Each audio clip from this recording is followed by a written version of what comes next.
The story of Medusa begins in an age when the Greek world was still shaped by gods, legends, and the forces of nature. Before temples, poets, or recorded memory, myths described a landscape where divine power and the natural world were inseparable. In this early setting, Medusa first appeared not as the fearsome figure later remembered, but as a mortal girl known for her beauty and presence, remarkable even in a world filled with extraordinary beings. She was born to the ancient sea deities Phorcys and Ceto, beings whose names were spoken with awe and fear in equal measure. Her mother, Ceto, was the daughter of Gaia and Pontus, a goddess of the dangerous, hidden creatures of the ocean's abyss. Her father, Phorcys, was the old man of the sea, keeper of its darker wisdom. Among their many monstrous children, Graeae with their single eye, Echidna the half-serpent, and countless nameless horrors, Medusa alone was born mortal, human in form and astonishing in her beauty. Her sisters, Stheno and Euryale, were immortal, fierce, and bright with divine blood, yet it was Medusa's mortal fragility that set her apart. The poets of old would later speak of her hair as rivers of burnished gold, her eyes green as the shallow sea, her skin pale as the inner shell of a pearl. In her youth, she walked among the coastal temples of Greece, where priests murmured to the waves and offered garlands to Poseidon. Even then, she seemed to belong both to the ocean and to the sky above it, an in-between soul, too radiant for the mortal world and too delicate for the gods. In those days, the divine walked the earth freely. The gods were not yet distant abstractions in marble halls. They were presences that stirred the wind, bent the grain, and peered through the eyes of beasts. Athena, goddess of wisdom and war, watched over her temple cities with stern grace, while Poseidon ruled the vast waters with jealous might. Between them lay an eternal rivalry, an old wound in the order of Olympus land and sea forever at odds. It was into this divine tension that Medusa was born. As a young woman, she sought sanctuary not in the halls of kings but in the quiet discipline of Athena's temple. She was not yet the Gorgon, not yet the monster of stone and silence. She was a devotee of purity, service, and contemplation. The temple of Athena rose above a cliff where sea and wind met in a song of endless motion. Here, Medusa tended the sacred fires and polished the bronze shields that caught the light like captured suns. Her life was one of ritual, the washing of altars, the weaving of white robes, the silence of dawn prayers. It was said that those who glimpsed her within the temple mist thought she was one of the goddess's statues come to life. Her beauty was not of the vain kind, but of something holy, like a reflection of divine craftsmanship. She believed herself protected by Athena's aegis, bound to the goddess in trust and faith. But the gods are capricious, and the heavens do not always reward devotion. The same light that made her radiant in Athena's service would soon draw the gaze of another power, the god of the sea himself. For Poseidon, ever restless and proud, often rose from the deep to wander the shores, his eyes searching not for worshippers, but for conquest and possession. He who ruled the storms saw in Medusa something no mortal eye could see, a beauty that challenged the serenity of Olympus itself. Before that meeting, however, Medusa's world was still whole. The temple life moved like the turning of the tides. At dusk, she would stand before the cliff's edge and watch the sun sink beneath the water, her heart filled with quiet longing for something she could not name. The winds lifted her hair, carrying the scent of salt and olive leaves, and the cries of seabirds circled above her. There was peace then, an unspoken understanding that she was exactly where she was meant to be. In the city below, fishermen offered prayers to her as much as to the goddess she served. They whispered that Athena had sent a living spirit of the sea to watch over them, and that the waves were calmer when Medusa walked the cliffs at dawn. Children brought her shells and coral, and she smiled with the gentleness of one who had known no cruelty. Yet, beneath that peace, the currents of destiny already stirred. The rivalry between Poseidon and Athena was no mere myth. It was an eternal struggle of elements. The sea sought to swallow the land sought to rise above it. Medusa, a mortal bound to both, was destined to become the crucible of their feud. The first sign came as a dream. One night, as she slept beneath the cool stone of the temple, Medusa dreamt of an endless ocean rising to swallow the stars. A voice like thunder called her name, echoing through the deep. She awoke with a taste of salt on her lips and the sound of waves crashing violently below. The next morning, the priests found the shore littered with the bones of sea creatures' signs, they said, of the gods' displeasure. Medusa prayed harder. She lit incense, poured libations, and begged Athena for protection. The goddess did not answer, for the Olympians were silent when mortals begged for mercy, and their designs unfolded not in fairness, but in inevitability. There are stories that say Athena loved her once, as a symbol of devotion. Others say that even the goddess envied her beauty, the one mortal face that could outshine marble perfection. Whatever truth lay hidden among those tales, the day would come when both gods would claim her not for who she was, but for what she represented. In the twilight of her innocence, she still believed the gods watched over her kindly. She still believed that prayer could bend the will of heaven. But the sea, dark and infinite, had already fixed its gaze upon her. And in that gaze, her destiny began to shift, like the tide under a blood-red moon. For beauty, in the age of gods, was not a blessing, it was a summons. And soon, the god of the deep would answer it. The Temple of Athena. The temple stood upon the cliff like a crown of white marble gazing out over the endless expanse of the sea. It was said to be the heart of Athena's wisdom made stone, each column carved in perfect proportion, each frieze depicting the eternal balance between thought and strength. Beneath its shadow, the wind carried the scent of crushed olive leaves and the faint tang of salt. Here, in this place of quiet sanctity, Medusa served. She was still young, though her bearing already carried the calm dignity of a priestess who had long understood the stillness required of those who tended the divine. The mornings in the temple began before the sun rose. A hush would fall over the world as the horizon brightened, pale silver turning slowly to rose gold. The first duty was to light the sacred fire in Athena's inner sanctum, a flame that symbolized reason itself, burning pure and unwavering. Medusa moved through the temple's shadowed halls with deliberate grace, her bare feet whispering over cool stone. The air was heavy with the fragrance of burning laurel and myrrh. She touched her forehead to the marble floor before the statue of the goddess, tall, serene, eyes of polished grey stone that seemed always to be watching. For hours she polished bronze shields and cleaned the marble floors until they shone with reflected dawnlight. The temple's other attendants whispered softly as they worked, their voices blending with the rhythmic brushing of reeds on stone. Medusa rarely spoke. She had learned early that silence held its own power, and in her stillness there was something magnetic. Pilgrims who came to pray often found themselves gazing at her rather than the statue, as if the mortal woman embodied some forgotten gentleness that even the gods had lost. Athena's temple was a fortress of discipline. Each act of devotion, the cleansing of the altar, the weaving of linen robes, the recitation of hymns, was a thread in the tapestry of divine order. Medusa found peace in that structure. Her hands knew the motions of prayer as instinctively as the sea knew its tides.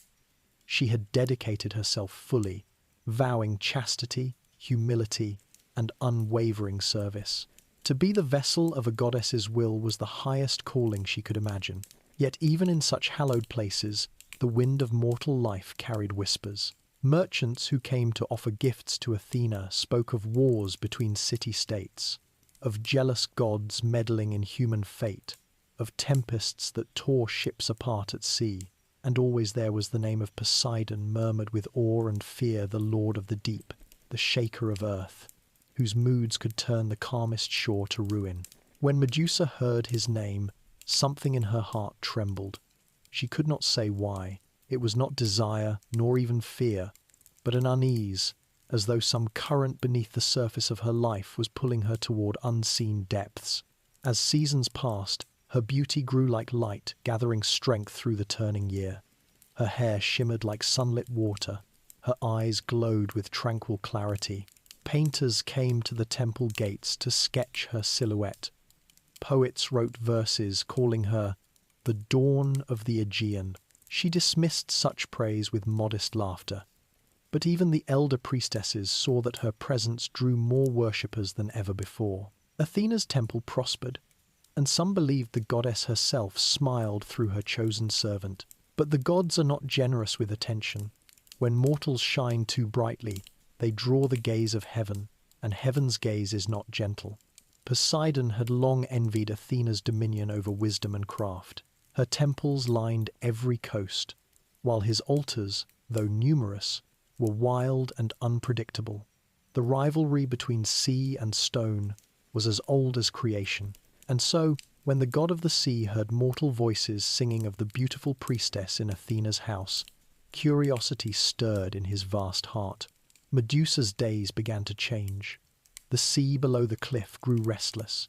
Waves crashed harder against the rocks, spraying salt through the open colonnades.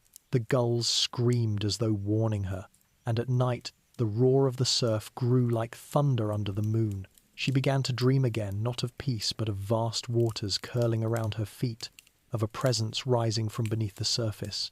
In the dreams, she would hear a voice echoing her name, deep as the ocean floor. When she awoke, the world would be still again, the temple quiet in the soft blue dawn. She told herself it was only her imagination, perhaps the trick of too many hymns sung to the gods of sky and sea. But a quiet fear took root within her, a knowing that something beyond the mortal world had noticed her existence. One evening, as she walked alone along the temple's outer colonnade, she saw him. Far below, the waves shone under moonlight, and from their midst rose a figure like the sea incarnate, tall, broad-shouldered, his hair dark with brine and stars. The surface of the water shimmered around him as if bowing in reverence. His gaze met hers, and the world seemed to stop breathing. In that single instant, she felt the immensity of the ocean within him, its beauty, its rage, its endless hunger. Then he was gone, leaving only rippling silver light upon the water's skin. She stumbled back into the shadows of the temple, heart hammering. The air itself felt different, charged with a new awareness. For days afterward, she could not focus on her duties. The flame in Athena's altar seemed to flicker unevenly, as though troubled by some unseen wind. The elder priestesses noticed her distraction and warned her to guard her heart. The gods test those they favor, they said. Be steadfast, for envy and desire are storms that undo mortals. Medusa bowed and obeyed, but her thoughts wandered. She found herself drawn to the cliffs at twilight, watching the horizon for any sign of that luminous figure. The sea, ever changeable, mirrored her restlessness. The color of its waves deepened from blue to green to black. The wind carried whispers through the temple corridors, murmurs of forbidden longing, of divine attention that could bless or destroy. Inside the sanctum, the statue of Athena seemed colder now. The goddess's marble eyes, once a comfort, felt heavy with unspoken judgment. Medusa wondered if the goddess knew, if she could sense the trembling of her devotee's spirit. She prayed for strength, for blindness, for peace, but the dreams continued. They grew vivid. She saw herself standing upon the shore, the sea parting before her as the god approached. His trident gleamed like lightning beneath the waves. He spoke not with words, but with the roar of the deep. In the dream, she felt both terror and awe, a strange surrender to the immensity that dwarfed all mortal comprehension. When she awoke, her pillow was damp with salt. The temple's atmosphere began to change. The air grew heavy, the marble floor cool as if touched by underwater chill. Lamps sputtered, and offerings of fruit spoiled overnight. The signs were clear to the elder priestesses. Something sacred had been disturbed. They tightened the rituals, increased the prayers, but no ceremony could keep a god from entering when his will was set. One afternoon, the sky darkened without warning. Clouds gathered over the sea, green and violet with stormlight. The wind tore through the olive groves, bending their trunks until leaves scattered like rain. The waves below rose in fury, crashing higher than ever before. Within the temple, torches flickered and went out, and a deep rumble shook the foundation. The attendants screamed and fled to the inner chambers. Medusa alone stood frozen in the doorway, staring toward the cliff.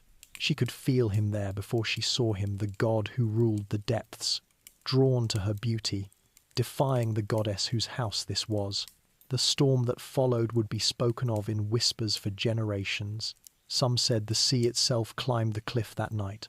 Others said the god entered through the temple floor, rising from the sacred spring beneath the altar. What happened within those marble walls no mortal truly saw. The poets softened it, calling it a divine union. The priests condemned it, calling it sacrilege. But the truth, carved into the silence of stone and the stillness that followed, was something darker. When dawn came, the storm was gone. The sea lay calm as glass, the temple strangely quiet. The attendants returned to find the fire extinguished and Medusa lying alone before Athena's statue, her white robes torn, her eyes hollow with a sorrow no words could contain. She had been touched by the sea, and in that touch, the world of gods had claimed her. In that moment, innocence ended. The temple that had once been her refuge now stood as a monument to betrayal, not her own, but of the divine order that had failed to protect its faithful. She prayed to Athena for mercy, for understanding, for a return to what once was. But the goddess, seeing the desecration of her sanctuary, felt only wrath. The story of Medusa's fall was about to begin, and it would echo through eternity. The gaze of Poseidon. The day after the storm, the temple of Athena seemed to breathe with silence. Every polished marble surface reflected the pale morning light, like a wound that refused to close. The air still smelled faintly of salt and thunder, as though the sea had left part of itself behind. The priests moved cautiously, whispering prayers under their breath, sweeping away fragments of shattered offering bowls, and relighting the sacred fire that had gone cold. But there was one thing they could not restore: the sanctity that had once lived there.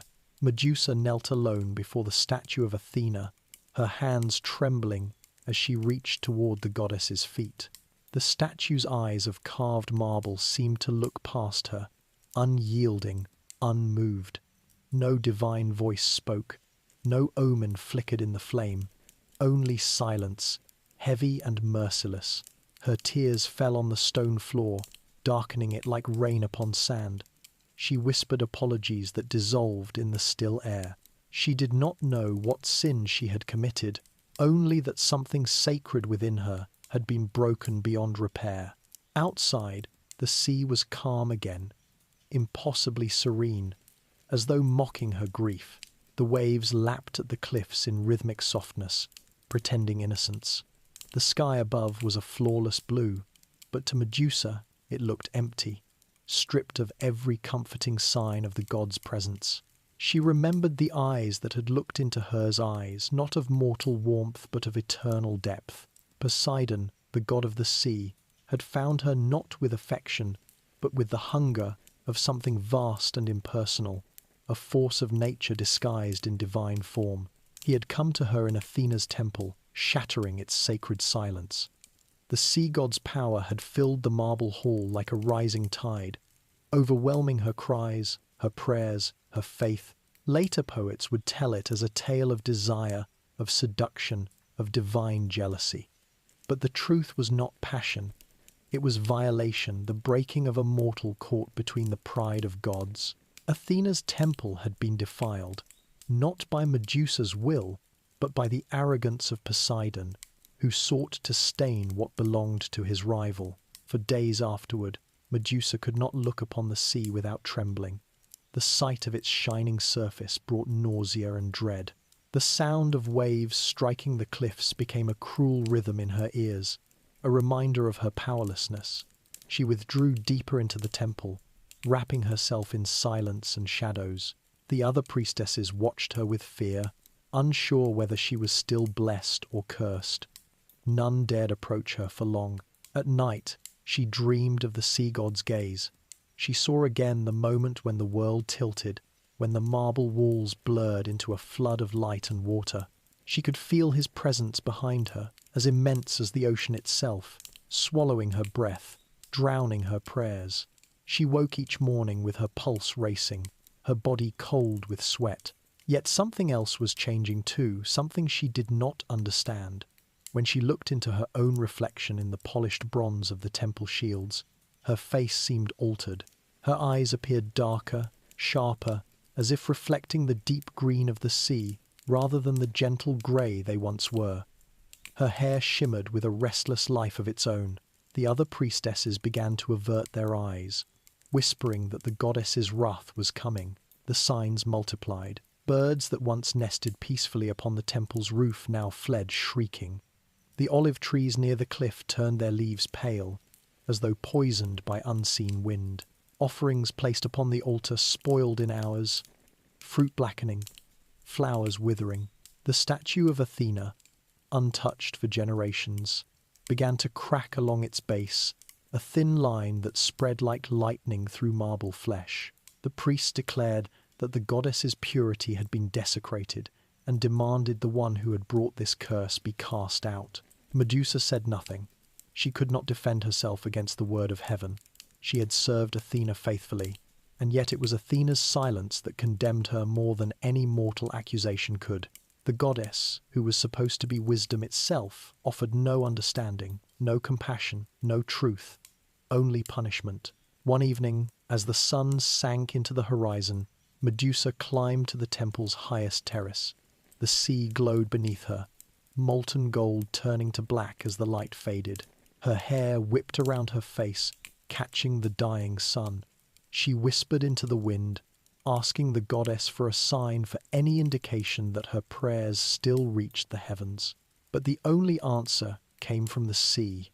A wave rose higher than the rest, its crest catching the red light of dusk, and within it she thought she saw the faint outline of Poseidon's form distant, watching, almost smiling.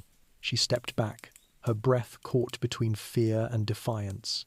He had taken everything from her, her sanctity, her home, her future, yet she felt in that moment a surge of something fierce, a spark of rebellion that even divine hands could not extinguish. It was then that the sky began to darken again, not with storm, but with something stranger. The air grew heavy and metallic. The wind stilled. The flame in the temple's inner sanctum wavered, then flared blue. The statue of Athena seemed to glow from within, her stone eyes suddenly alive with blinding light. The priests fell to their knees, crying out in terror. Medusa stood frozen as the goddess's voice filled the air, not a sound, but a vibration that rattled through her bones. "Defiled," it said, though the word came not from the lips of the statue but from the world itself. "You have brought shame into my house." Medusa collapsed, pressing her palms to the ground, her forehead against the cold marble. "It was not my doing," she whispered, her voice breaking. "I was faithful. I was pure. I begged for your protection." The air trembled with the force of divine anger. "The sacred cannot be touched without consequence," the voice intoned. "The fault of gods does not wash away the stain upon mortals. You have been seen by him. You carry his mark, and so you shall bear the weight of it forever." Light erupted from the statue, flooding the temple in blinding brilliance. The priestesses screamed and fled. Medusa felt the ground quake beneath her as Athena's power poured forth the cold, merciless radiance of divine judgment. Her body arched, pain searing through every vein. Her hair writhed as though alive, and from the roots of each golden strand burst something living, twisting, hissing, coiling. Serpents, dozens, then hundreds, slithering across her shoulders, their eyes gleaming with venomous fire. She gasped, reaching to tear them away. But they were part of her now, extensions of her very being. The goddess's voice rang out one last time, echoing through the shattering marble hall. Let the world look upon you, and know the price of defilement. Let none meet your gaze and live. You shall dwell beyond the bounds of men. Alone, your beauty turned to terror. The light vanished. The temple was silent again. When Medusa opened her eyes, the world had changed. She rose slowly, her body trembling, and looked toward the polished bronze shield that hung upon the wall. What stared back at her was no longer the face of a mortal woman. Her eyes glowed with a depth that seemed bottomless, their green gone dark as the sea in storm. Her lips were pale as marble. Around her head, serpents coiled and shifted, whispering in tongues she somehow understood.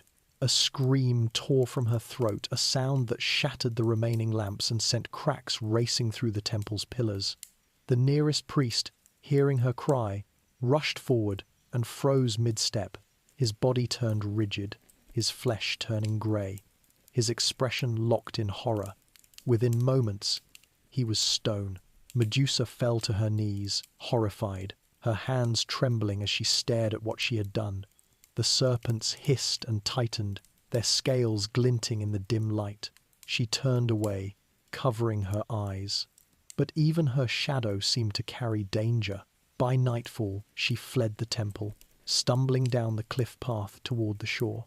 The moon shone above, full and cold. The waves withdrew from her feet as though afraid. Behind her, the temple of Athena loomed in silence, its marble stained with shadow, its fires extinguished. The wind carried her sobs out to sea. The gods had turned their backs on her. The world that had once sung her name in praise now whispered it in fear. And the sea, that ancient betrayer, glittered with cruel indifference under the moonlight. In that moment, Medusa ceased to be the maiden of the temple. She became something else, not mortal, not divine, but the first of her kind.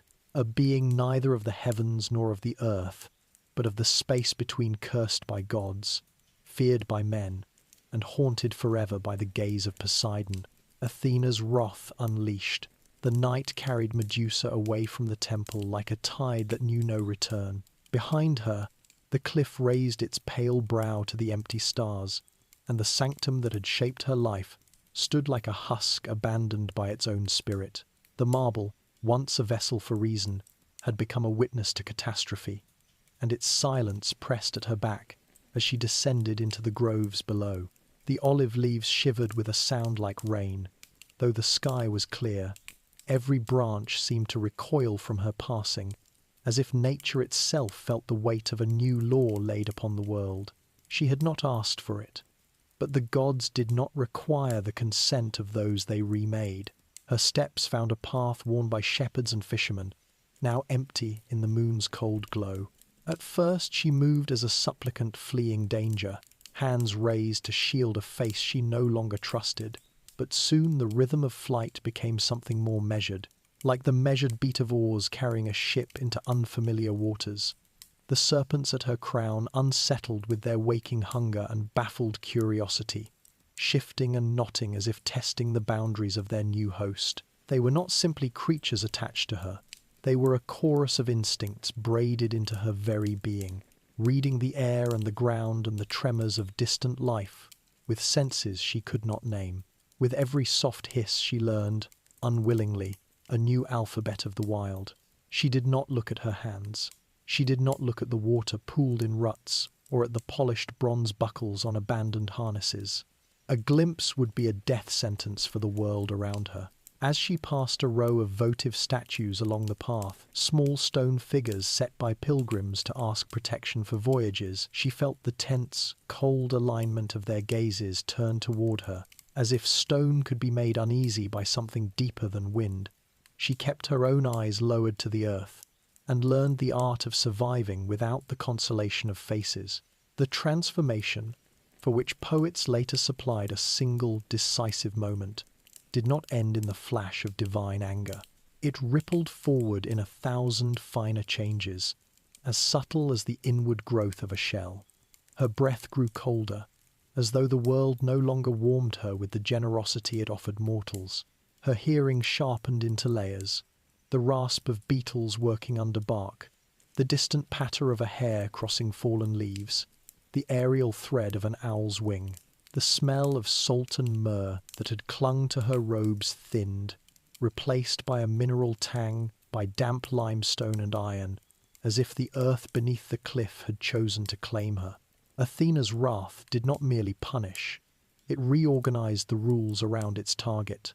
Medusa felt it whenever she paused, her body growing still enough to notice the edges of existence pressing closer, the way a storm presses the sea flat before striking. In that compacted hush, her thoughts arranged themselves with a precision she had never known. The past unscrolled like a frieze. The first morning she lit the inner flame, the years of careful discipline, the wave of power that broke the sanctum, the judgment that followed. She searched for mercy in the sequence and found none. What had once been a temple of clarity now appeared as a theatre of rival forces, each divine mask carved out of the same imperious stone. By dawn she reached a low cove hidden by thorn and scrub. The sea breathed steadily there, its surface pale with the weak light of morning, untroubled, yet inhumanly alert. She crouched among the rocks, the serpents drawing tight against the chill, and tried to drink from a trickle that seeped through limestone. The water tasted like the first hour after lightning clean, metallic, charged. Her reflection, unsure in the ripples, might have been a shadow cast by distant clouds. She forced herself not to search for detail. The memory of the priest turning to stone at a single accidental glance had burned into her as a law deeper than hunger. The law asserted itself again before midday. A stag broke from the brush on the far side of the cove, muscles bright as polished wood, nostrils smoking in the cool. It froze, as animals do when the pattern of the air betrays a new presence. Medusa stilled her breathing and tried to crouch deeper in the rocks. The animal took one cautious step, then another. She kept her gaze bent to the wet stone at her feet, watching tide creatures open and close like small lungs. The stag's hooves picked closer. A serpent lifted and tasted the air, curious. For a moment the world held its balance. Mortal hunger on one side, divine punishment on the other. The smallest tremor capable of tearing the seam. The stag passed behind her, hooves ringing lightly on pebbles. She did not turn. The sea lifted once and set itself down. The spell of catastrophe released without forming. She learned then that restraint could be a shelter, that survival would be not in violence but in a discipline fiercer than any ritual from her initiations. Still, the fury that had created her new form continued to travel outward, like a shock in stone radiating from its fault. Far inland, the tale of the temple's unmaking moved between villages, dressed in guesses. Some said the priestess had courted the sea and brought ruin upon sacred things. Some said a god had come like a thief. Some said the goddess had turned against the woman out of anger older than piety. Each rumour mounted the previous like a wave, and in the mounting, Medusa's humanity receded. She became the word that locked the mouth, the shadow that discouraged evening travel, the reason mothers pulled curtains closed. In that withdrawal of her person into prophecy lay the true reach of Athena's sentence. The wrath was not confined to serpents and gaze. It was eloquent, contagious, and self-repeating. A punishment that taught mortals to enact it for the goddess again and again. On Olympus, where nothing mortal could climb, the reaction uncoiled with a colder logic. For gods, stories are verdicts and tools. Athena's purity had been mocked. In response, she seized the insult and fashioned from it an emblem. The mortal priestess had been remade to warn every eye. The Aegis would later bear the image to prolong that warning, but the first theatre for the sign was the world itself. Fishermen returned to reefs whitened with fish that had surfaced belly up in fright. Shepherds found sheep turned rigid in attitudes of confusion near caves where the air seemed heavier than fate. The countryside memorized the locations of those sudden statues as maps of taboo, paths bent around them. Songs adopted them as anchors for omens. Medusa learned to move at night and to rest by day in places where shade and rock could share custody of her silhouette. She learned to bind her eyes with a strip torn from her robe when she sensed a traveler's approach, and to listen until the sound of steps faded into the counting of cicadas. The serpents, at first unruly with newborn impulse, began to understand her will. They lay flatter, lifted higher, tracked threats not with panic but with a spreading, level attention that kept the world at its precise distance. In that uneasy collaboration between the human and the altered, a new kind of intelligence formed, vigilant, spare, exact. There were moments when the memory of the temple tried to drag her backward toward grief, as undertow drags a swimmer. The brain, training itself on repetition, rebuilt the sanctum by habit. She could smell warm olive oil on bronze, hear the broom's hush across a clean floor, feel the steady comfort of rules that explained everything by giving it a place. The serenity dissolved the instant the larger story returned, the rivalry that reached across elements, the absence of protection, the verdict without appeal. The serpent sensed the surge of that inward storm and tightened, as if bracing the skull itself against collapse. Survival required a different order than devotion had offered. It required the invention of a space outside both sea and spear, a frontier claimed by no altar. Athena's anger, though absolute in its first flare, was not a constant burn. Even wrath in a goddess has contours. It is a shape held in mind, and the world, not a perpetual fire. The shape was precise. Medusa would be exile, living warning, a perimeter marker at the boundary of what gods permitted. She would not be hunted immediately. Punishment without witness satisfied nothing. Her existence had to be told and retold, carried by rumor to halls and ports and market squares, to make of her a tool that worked at distances. The goddess's intelligence demanded no more violence than was necessary to guarantee the fear would breed itself. And yet the cosmos is never entirely obedient to the designs even of the divine. From the catastrophe, second currents arose, equal and opposite to the logic of punishment. Sailors who had lost men to capsized boats began to scratch her likeness on talismans and hang them from masts, as if the power that froze harm could be persuaded to freeze storms. Women whose households were threatened by marauders carved a staring face upon door lintels, daring ill intent to try its strength against a gaze sharpened by injustice. Smiths began to fix a grimacing mask upon breastplates, not to worship the story's cruelty, but to bend its force toward protection. The image travelled faster than the sentence intended, and in some places it turned from curse to shield. Medusa, unaware of this far-off reimagining, followed the line of coast westward toward broken lands, where cliffs gave way to headlands and headlands, to low islands haunted by the ruins of older dawns. There the wind wrote in a language that did not require human syllables. The sea spoke in a grammar of long breath and sudden teeth. She found a cavern cut by centuries of water, banded in mineral colours, with a mouth that faced the horizon at an angle that accepted light without welcoming it. Here she could establish a perimeter, not to trap the world, but to shape the flow of its arrivals and departures. The floor was strewn with bones left by birds and small predators. The smell of salt was gentle rather than intrusive.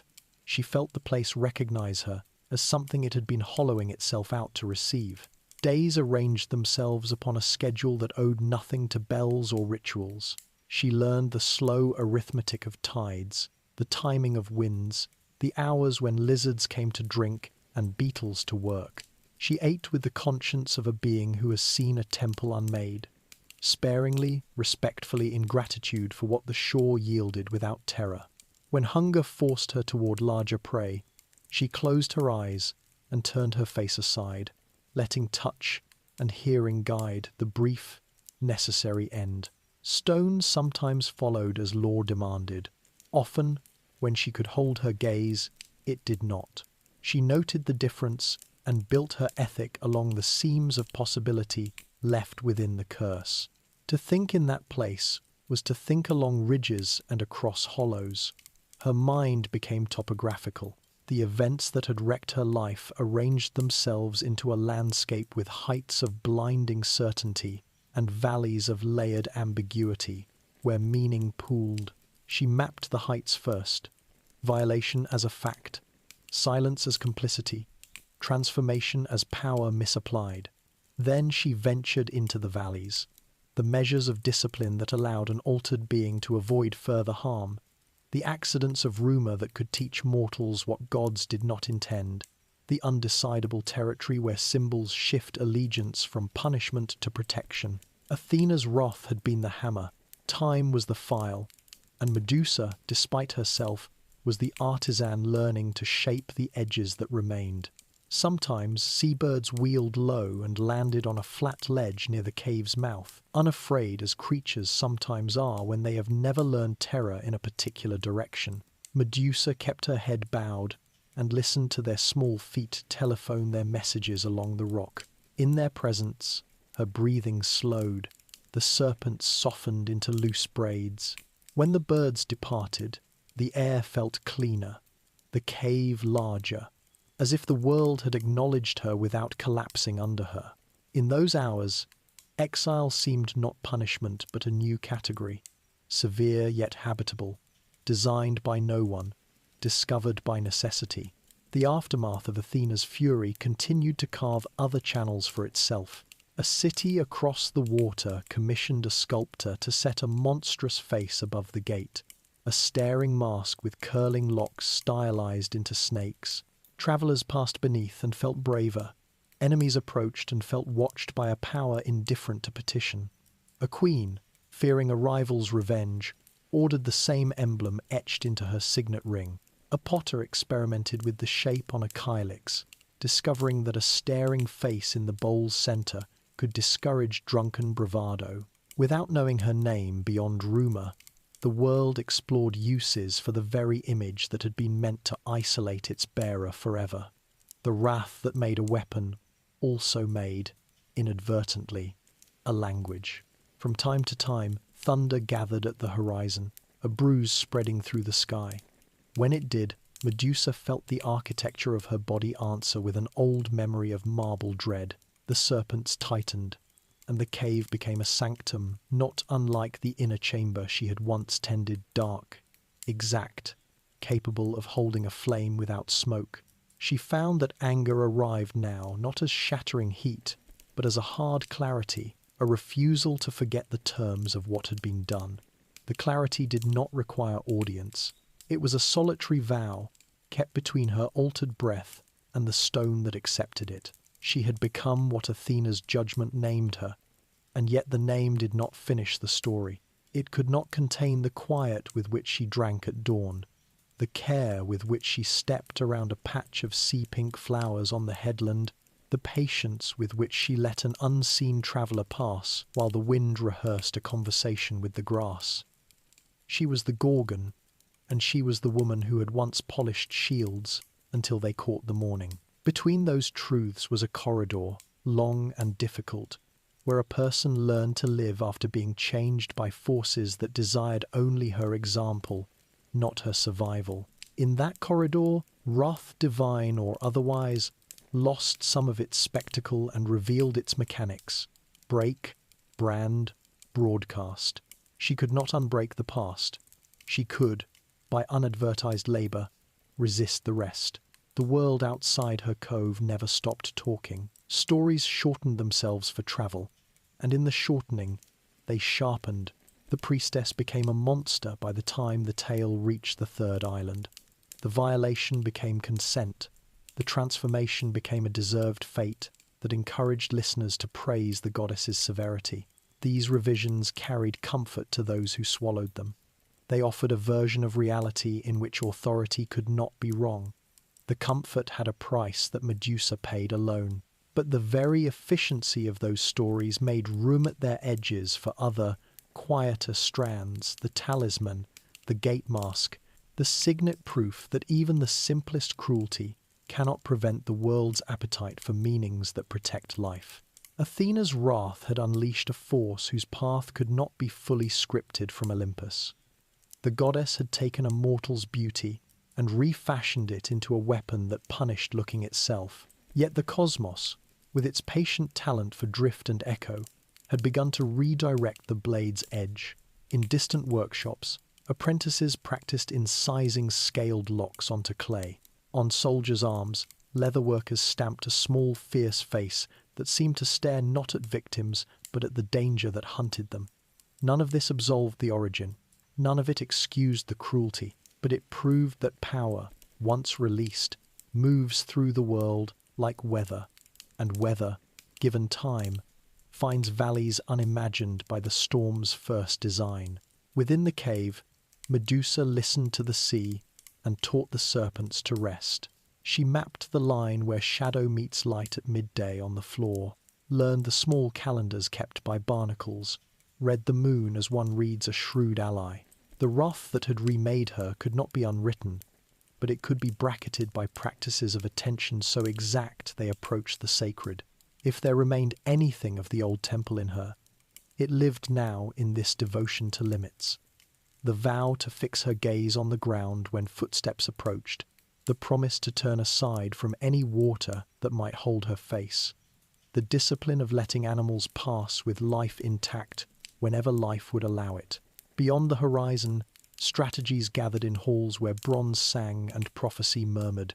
Heroes sharpened ambitions and kings rehearsed petitions, instructed by gods who viewed the world's edges as shelves where trophies should be set. But before the story of quests could begin, the story of wrath had to complete its circle. That circle ended not in the sanctum where it began, nor in the courts of heaven, but here, on a coast marked by ruined light, where a woman learned to inhabit a body made emblem by someone else's feud, and to turn emblem back into life. Exile to the edge of the world. The coast unspooled like a scroll inked in foam and shadow, and Medusa followed its script westward until the familiar names of coves and headlands thinned into rumour. Fishermen ceased to venture as far as she walked. Shepherds turned their flocks inland at the taste of certain winds. She moved by moon hours and cloud light, practicing the discipline she had learned in the cove. Eyes lowered, breath quiet, steps careful upon gravel and weed-slick stone. The serpents, thinned now of panic and fattened on wary patience, braided themselves into a living crown that listened harder than sight could. When dawn bled along the horizon, she sought hollows, ruins, and salt-bitten groves where the ground kept its own counsel. Word outpaced her body. By the time she reached the ragged capes where maps surrendered to conjecture, villages farther east had already added a new claim to inherited fear. They spoke of a woman whose presence stiffened goats and silenced dogs, who turned hunters' bows into grey twigs mid-flight, who made a forest of men rooted at the edge of a cave. The stories improved themselves with every telling, but nothing the tongue produced could keep pace with the mind's private theatre, and so the terror grew, wide and faceless, leaving the landscape in a hush that opened whenever she stepped into it. Exile formed around her less as a line drawn by decree than as a vacancy that walked with her, a space from which all but wind withdrew. At the carven rim of the known world, the coast broke into a procession of stone altars abandoned by their gods. Black headlands with cracked crowns, shelves of fossil stippled limestone tilted like fallen tablets, pillars that once held the roofs of forgotten shrines, now colonized by seagrass. Medusa learned the grammar of these remnants with the same fidelity she had once given to temple rubrics. Each ruin carried two liturgies, the one chiseled by human hand, and the older hymn the ocean sang through it. At dusk she studied how swells folded upon the fallen capitals, making of them lecterns for a water that had never needed writing. At night she listened for the fugitive vowels the wind found in broken porticos. The serpents, warmed by the day's stone, lifted like attentive punctuation when a new sound entered the line. She came at last to a shore that felt like an end more than a continuation. A long crescent inlet, guarded by reefs like the vertebrae of a drowned titan, and, above it, a terrace of shattered walls and squared blocks where houses once framed ordinary days. The ruin held a centripetal calm. Wild time brightened its seams. Tiny shells glazed with age filled the cups of fallen columns. Here was a geometry that did not refuse her. The stones, having already lost the argument with time, had nothing left to defend against a presence like hers. She took shelter in the largest remaining room, a rectangle of wall waste high on three sides, with a threshold still loyal to its place. In the corner, a hearth of ash-soft brick breathed out a mineral faintness, and a cracked basin held rain that tasted of old clay. Days braided themselves into a quiet rope. She walked the terrace when the sun was low, feet memorizing the uneven repost of centuries. In the middle hours, when light burned white and the sea shouted itself hoarse, she withdrew to the room's shade and sat with her back to the stone, learning the weight and angle of her altered head. The serpents rearranged themselves as the hours turned. Some slept, their bodies warm against her scalp. Others watched the doorway with a patience that made a philosophy of the afternoon. Their hiss became part of her thinking, an oral scrim on which memory threw its moving shadows. At first she avoided the rain basin and any puddle left by night tides in the terrace's hollows. Even the thought of a surface that might hold her outline made her throat tighten. But exile teaches its own boldness. After weeks of thirst disciplined to sips taken blindly, she dared a method that would make catastrophe less likely. Kneel, face the wall, and reach backward with cupped hand for the surface, turning her palm into a ladle that never offered her face the chance to form. She drank like that, learning the patience of a well rope lowered in darkness. In time, the ritual itself steadied her, a small ceremony of survival that needed no witness. Yet no discipline, however exact, can postpone forever the first deliberate knowledge of oneself after a God's sentence. The moment came without drama, chosen by weather rather than fate. A storm, blown in from an emptiness deeper than charts, had shelved itself in the bay for 2 days, chewing the reefs down to white lace. In its aftermath, the air clarified to the point of pain. The sea lay ironed and bright. The sky was a single rinsed enamel. On such days, surfaces lose their appetite for lies. Even pebbles confess their secrets. Medusa stepped from the shade toward the terrace's edge to warm her stiffened limbs. A runnel left by the storm had gathered into a narrow lane of water between 2 fallen blocks, long as a blade and thin as a breath. It steadied in the windless hour. She felt the serpents expand in the sun, felt their contentment ripple through her nerves like heat through slate. She did not mean to look. She meant to sit on the block and close her eyes against the brightness. But the angle of the water and the hour's unqualified light conspired, and the lane of stillness became a mirror, stripped of all the kind forbearances of blur. She saw, first, not a face but a code, glyphs of scales, the suggestion of a helm whose crest lived, the unearthly order of lines around eyes built to be an instrument rather than an invitation. Those eyes were her own and not her own, green-lidded with iron, the pupils written at a depth that had forgotten air. The mouth below them carried a memory of prayers, its shape new supplication even if sound had fled. A coil lifted, reflected beside the reflection, and the serpent's head cut the sky in 2 above it blue. Below it, the same blue held captive and unaware. The sight separated her from her breath. She had not imagined horror in the shape. She had imagined negation. Instead, she found an architecture, terrible in its exactness, undeniable as a temple's plan. This face had been designed by a mind that justified itself as justice. The realization did not move through her as panic. It moved as recognition. She had become an emblem built to police looking. Her hands, which had known the weight of ceremonial vessels and the smart of ash, gripped the block until their bones hummed. One serpent turned, curious at the way stillness inside her changed pitch and touched her cheek with the light insistence of a companion. The gesture punctured the trance. She wrenched her gaze from the water and pressed her forehead to the stone until the world's blind texture eclipsed the last of the image. She did not cry. Tears belonged to the old vocabulary, and the mouth that had spoken, it was now a different organ, designed for a different grammar. Sorrow arrived, but it was the sorrow of a mason reading a wall that will never be finished, understanding every tool mark and knowing the quarry has closed. After the first confrontation, knowledge moderated itself into a series of controlled experiments. She learned that angles mattered, that roughness in a surface could fracture the gaze's power, that water troubled by the smallest wind broke the continuity that turned looking into sentence. She learned that her reflection did not punish her.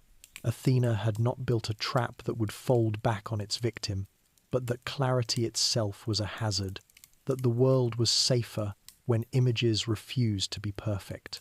In this, exile revealed a secret that devout life had never taught. Survival depends as much on imperfections as on rules. The terrace grew into a small city of practices. She marked with pebbles the lines where light became treacherous. She stacked knee-high walls of fallen brick in places where the wind threaded itself into predictable paths, forcing the air to ruffle water when storms left it too still. She braided a veil from sun-dried reeds and tied it beside the doorway so she could drop it across her brow when the day flashed without warning. These arrangements were not purely defensive. They were offerings in a new temple whose god was discipline. The serpents learned the ritual too, lowering at certain steps and lifting at others. A choreography of consent between creature and crown. Solitude lost its first brutality. In its place came a measured, quiet, heavy but habitable. Each midnight, the tide recited the room's dimensions with a patient brush of foam along the threshold stone. Each noon, a swath of light travelled across the inner wall like the arm of a sundial long ago separated from its base. She became the custodian of these certainties.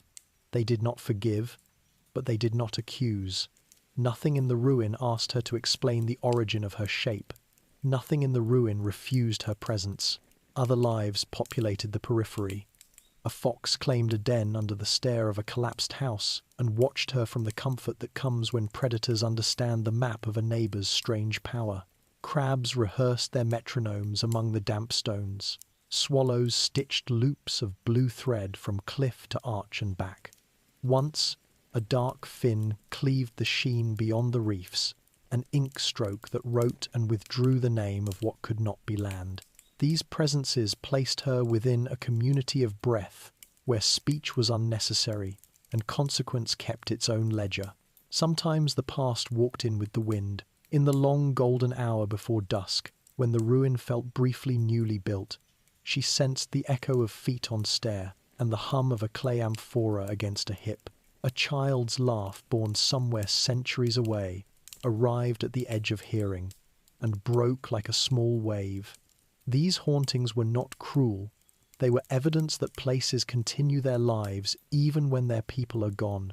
She listened as one listens to a distant festival while keeping vigil. The serpents, uninterested in time's ghosts, dozed in garlands along her shoulders.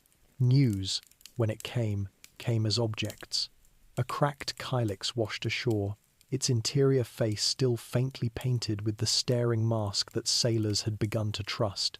A bronze brooch, greened into the colour of slow rain, lay among wrack as if the sea had decided to return a debt. A splintered shield rim stranded on a tuft of thrift told of a skirmish somewhere beyond the line of sight. She touched these things gently, eyes lowered, reading with fingertips the rumour of a wider world, still practising its violences and its defences. In that reading, she felt less erased. If the world used her image as guard and spell, then her exile was not pure subtraction. A fraction of her had gone out along trade winds and orbits to occupy thresholds she would never cross.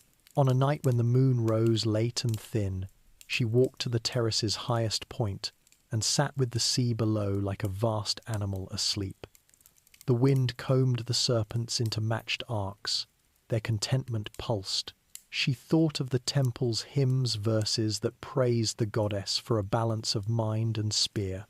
Balance had not presided the day sentence fell. Calculation had. And yet, in the raw arithmetic of her survival, she had found a truer balance than the sanctum had ever allowed. Take only what is needed, risk only what keeps life from calcifying, accept the witness of stars without asking them for verdicts. Toward midnight, cloud teased and pulled against cloud, and a faint odour of distant rain reached the ruin. She slept in the corner of the room that chose her, back to the stone that had accepted her forehead in the hour of self-recognition. Dreams came shallow and wide, a line of ships with eyes painted on their prows, a market where masks hung like moons, a doorway bearing her face where a child traced the curve of a fang and did not flinch. The dreams never brought the temple. That theatre had closed. Even in sleep she preferred the open air. Morning revealed the basin's surface ruffled by a breeze that arrived like mercy. She drank by touch, then lowered the reed veil and walked the boundary she had set the week before. A circuit from the terrace down the goat path to the shingle, along the beach to the reef's near shoulder, up the natural stair cut by centuries of hoof and weather, and back through the doorway whose threshold still kept faith. The circuit taught every day the same lesson in different grammar, that edges are where meaning collects. On the reef's shoulder, she paused and listened to the sea think. It thought in slowness, a stubborn genius of repetition. No god spoke from it.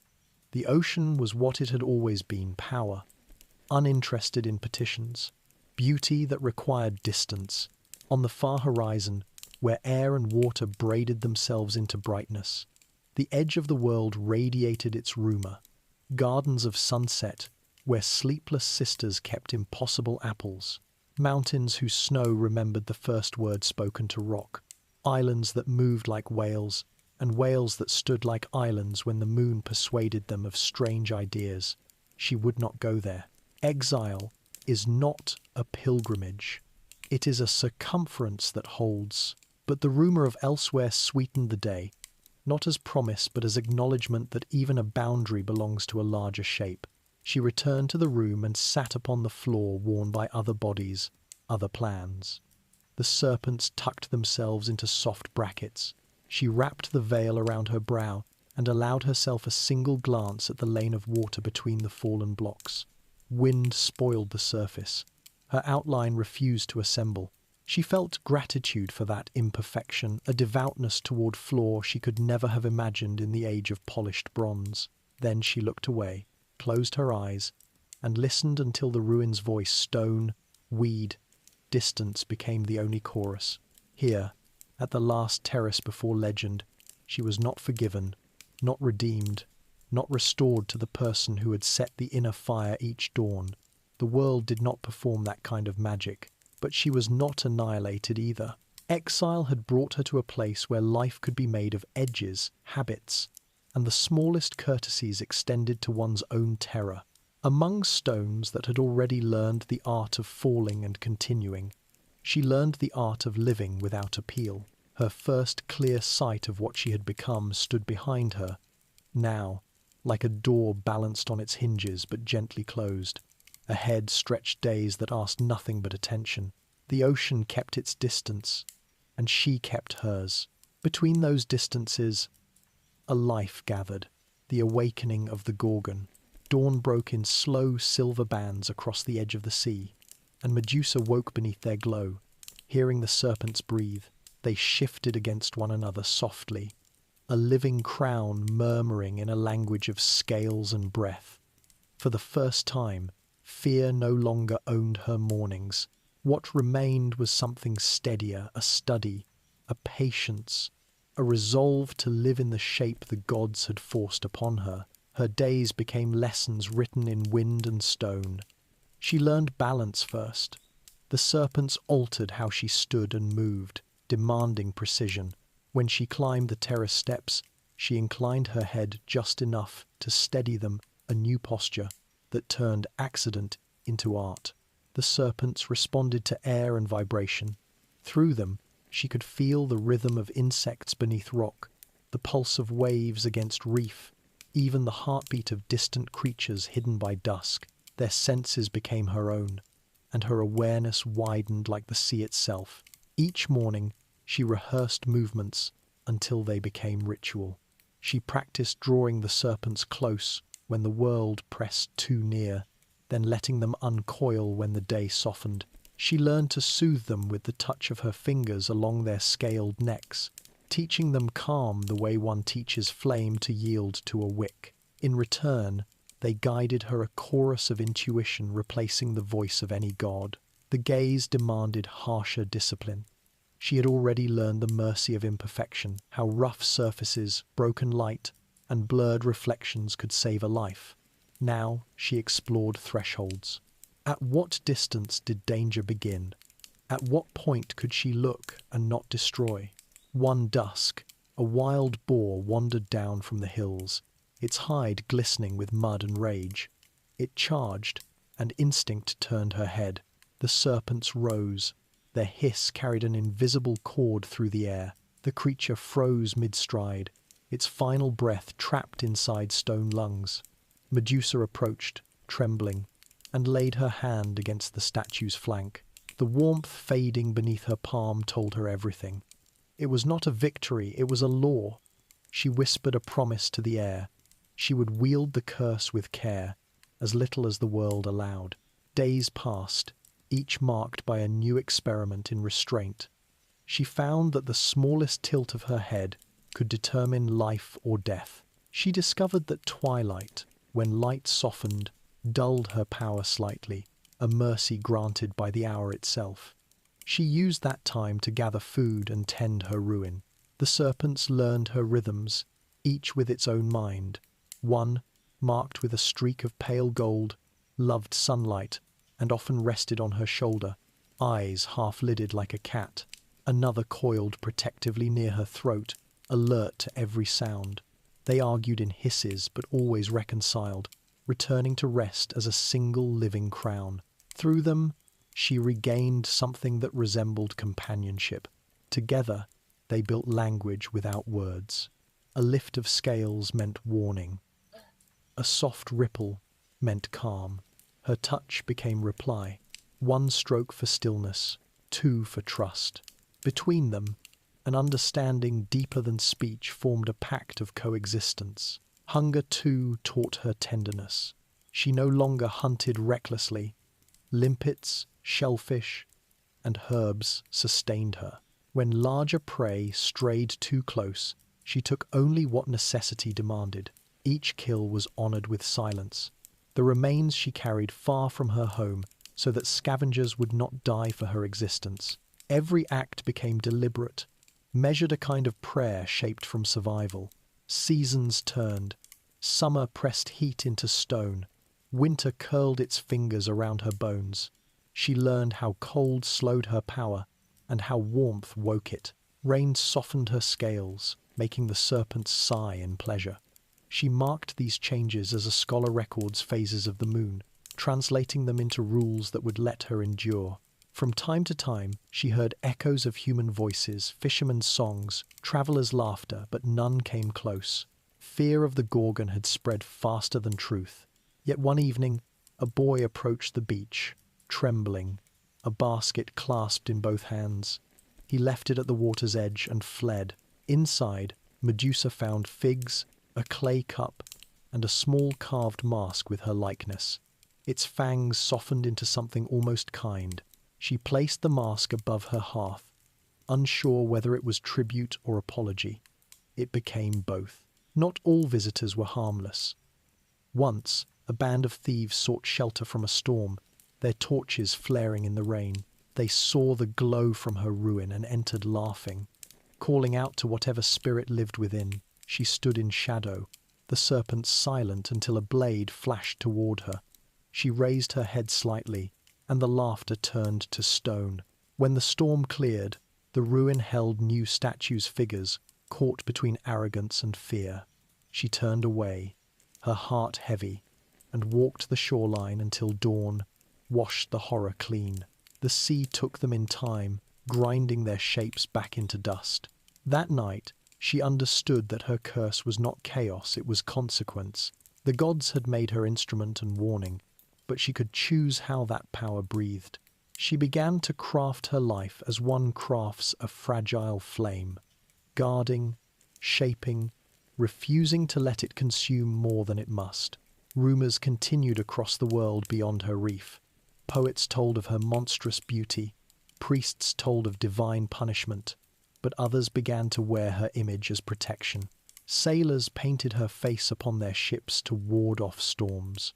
Women carved it above their doors to frighten evil away. In this quiet inversion, Medusa's name began to shift from terror to talisman. She did not know it, yet the world was already rewriting her meaning. In the ruin, she wove a curtain of reeds across her doorway to scatter light. She arranged shards of pottery on the floor to break reflections, learning to live safely with the dangerous gift of vision. Each act was small, deliberate, a meditation of control. The serpents watched and mirrored her calm, their tongues tasting the air like prayer beads counting time. Sometimes, she dreamed. In dreams, she was neither priestess nor monster.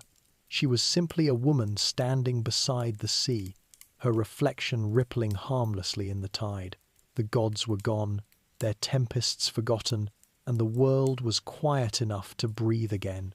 When she awoke, that peace remained for a heartbeat longer each day. Her awakening was not a flash of rage or glory, it was endurance, understanding, and the slow mastery of herself. She became the keeper of her own boundaries, the guardian of life within reach of her eyes. She no longer cursed the serpents or the silence. She thanked them for teaching her the mathematics of restraint. By the time another year passed, the ruin was no longer merely shelter, it was home. Stone and serpent, salt and solitude, all had become one fabric. She was the thread that tied them together. The world would call her monster. The poets would paint her with terror. But in truth, the awakening of the Gorgon was the birth of balance. Power made gentle, curse turned into craft. And in that quiet mastery, Medusa found the smallest ember of freedom that the gods could never reclaim. Sisters eternal, far to the west, beyond the last reach of mortal trade, the sea deepened into a shadow older than maps. There, among cliffs blackened by time and foam, Medusa's solitude ended not through chance, but through blood. The gods may punish, but blood remembers. Her sisters, Stheno and Euryale, found her not by vision or path, but through the pulse that bound them since birth. When the curse was first spoken, when Athena's wrath had turned beauty into terror, they had felt it in their immortal veins like iron poured into the heart, a tremor that would not fade. For an age they had searched, across isles where lightning struck twice in one breath, through ruins where winds sang the names of the forgotten. They followed the faint trace of her essence. They were immortals born of the sea's twilight depths, unaging and indomitable, though even they knew fear of Olympus's laws. They did not come to defy the gods. They came because sisterhood defies everything. The morning they arrived, the horizon was shrouded in cloud, the sea calm as the breath before thunder. Medusa stood upon her terrace, veil drawn low, feeling a vibration beneath the stone, soft, resonant, unmistakable. It was not footsteps, but a frequency older than sound, the pulse of shared creation. The serpents lifted as one, tongues flicking toward the east. She felt them sense familiarity and safety, the echo of something long missed. Then she saw them. Two figures moved through the mist like apparitions carved from myth. Stheno, the eldest, tall and crimson-haired, bore the weight of battle in her stance, shoulders broad, eyes bright with the knowledge of eternity. Euryale, gentler and quieter, walked beside her, her gaze like moonlight over deep water. Both bore wings that caught the dawn, golden feathers rimmed in shadow. They were radiant, terrible, and beautiful beings who had lived untouched by time's decay. When they reached the terrace, no words came at first. The air itself seemed to pause, uncertain of whether to grieve or rejoice. Then Euryale extended her hand. "Sister," she whispered, her voice trembling with the memory of countless centuries. Medusa bowed her head, afraid even to meet their gaze. "You should not have come," she said. "The gods will see this and curse you too." Stheno laughed softly, a sound like iron striking marble. "Let them see. We were born before their laws learned to name themselves. We belong to no throne." She stepped forward and clasped Medusa's shoulders. The serpents hissed, but did not strike. For the first time since her transformation, they recognized family. The embrace that followed was both tender and tragic. The immortal sisters could not be harmed by her gaze, for their essence was woven of the same primordial thread that birthed the sea itself. Medusa lifted her eyes, hesitant, then saw that they did not turn to stone. Relief surged through her, like sunlight breaking over dark water. She wept silent, shaking tears that had waited years to fall. Her sisters stayed for many days. Together they restored what loneliness had eroded. They repaired the ruins' walls, gathering stones and driftwood from the shore. Stheno hunted seabirds and brought fish from the deep with her bare hands, while Euryale wove garlands of seaweed and shells to hang along the entrance. For the first time, laughter low, uncertain, but real echoed through the place. They spoke of old times, of their childhood beneath Seto's watch, of how they had danced upon the foam before the gods learned pride. Medusa listened as one listens to the memory of a forgotten song. Every word felt like a bridge to a life she had believed buried forever. Yet even joy could not erase the fracture between them. Stheno and Euryale were eternal. They could fly where they pleased, cross the sky like meteors, wrestle monsters beneath the sea. Medusa was bound by mortality and curse. When she slept, she dreamed of time's hand moving toward her. Her sisters did not dream they existed beyond its reach. That difference made her both grateful and mournful. One night, as firelight painted the stone walls in gold, she asked, "Why do you remain with me? You have freedom. I have only this prison." Euryale smiled faintly. "Freedom is a word mortals made to comfort themselves. We are bound too, though our chains are invisible. You, little sister, still change with the sun and the moon. That is something even gods envy." Stheno nodded, stirring the embers with a bronze dagger. "The world will forget us, as it forgets all things older than itself. But your story will be told. You, Medusa, are the bridge between fear and reverence. You will live in the memory of mankind long after Olympus crumbles to dust." Medusa turned away, her serpents murmuring softly. "As a monster," she said. "As a mirror," Stheno corrected. "They will look at you and see themselves." Their presence transformed the ruin. It became a place of rhythm and balance, three figures living beyond mortal law, shaping a quiet existence at the rim of the world. They hunted only what the sea offered, sang hymns to no god, and spoke to the stars instead. Together, they built an altar of shells, not for worship, but remembrance. Upon it they placed symbols of their divided lives. A lock of golden hair from Medusa's mortal youth, a feather from Euryale's wing, and a blade from Stheno's armor. Around them the sea kept vigil, endless and indifferent. In the stillness between waves, they began to sense visitors long before they arrived. Ships sometimes strayed too close to the forbidden shore, drawn by rumor or greed.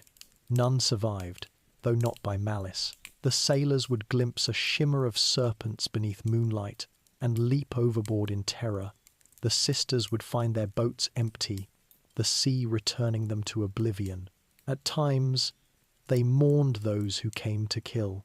"They are victims of gods as much as we are," Euryale said once, watching a ship vanish beneath the horizon.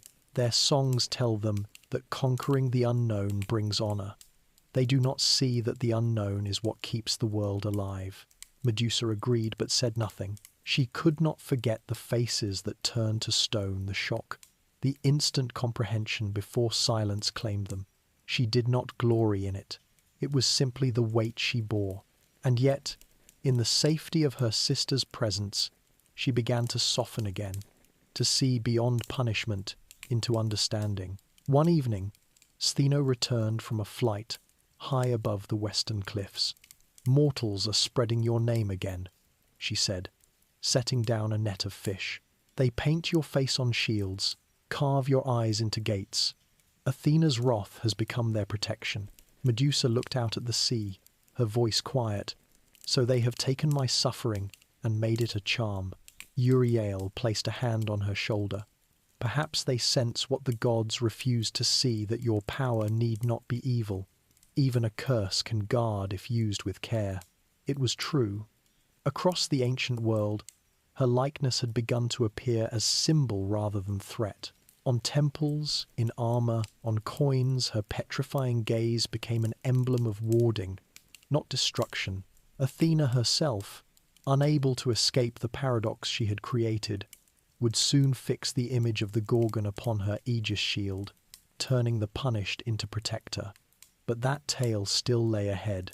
For now, the three sisters lived in fragile peace.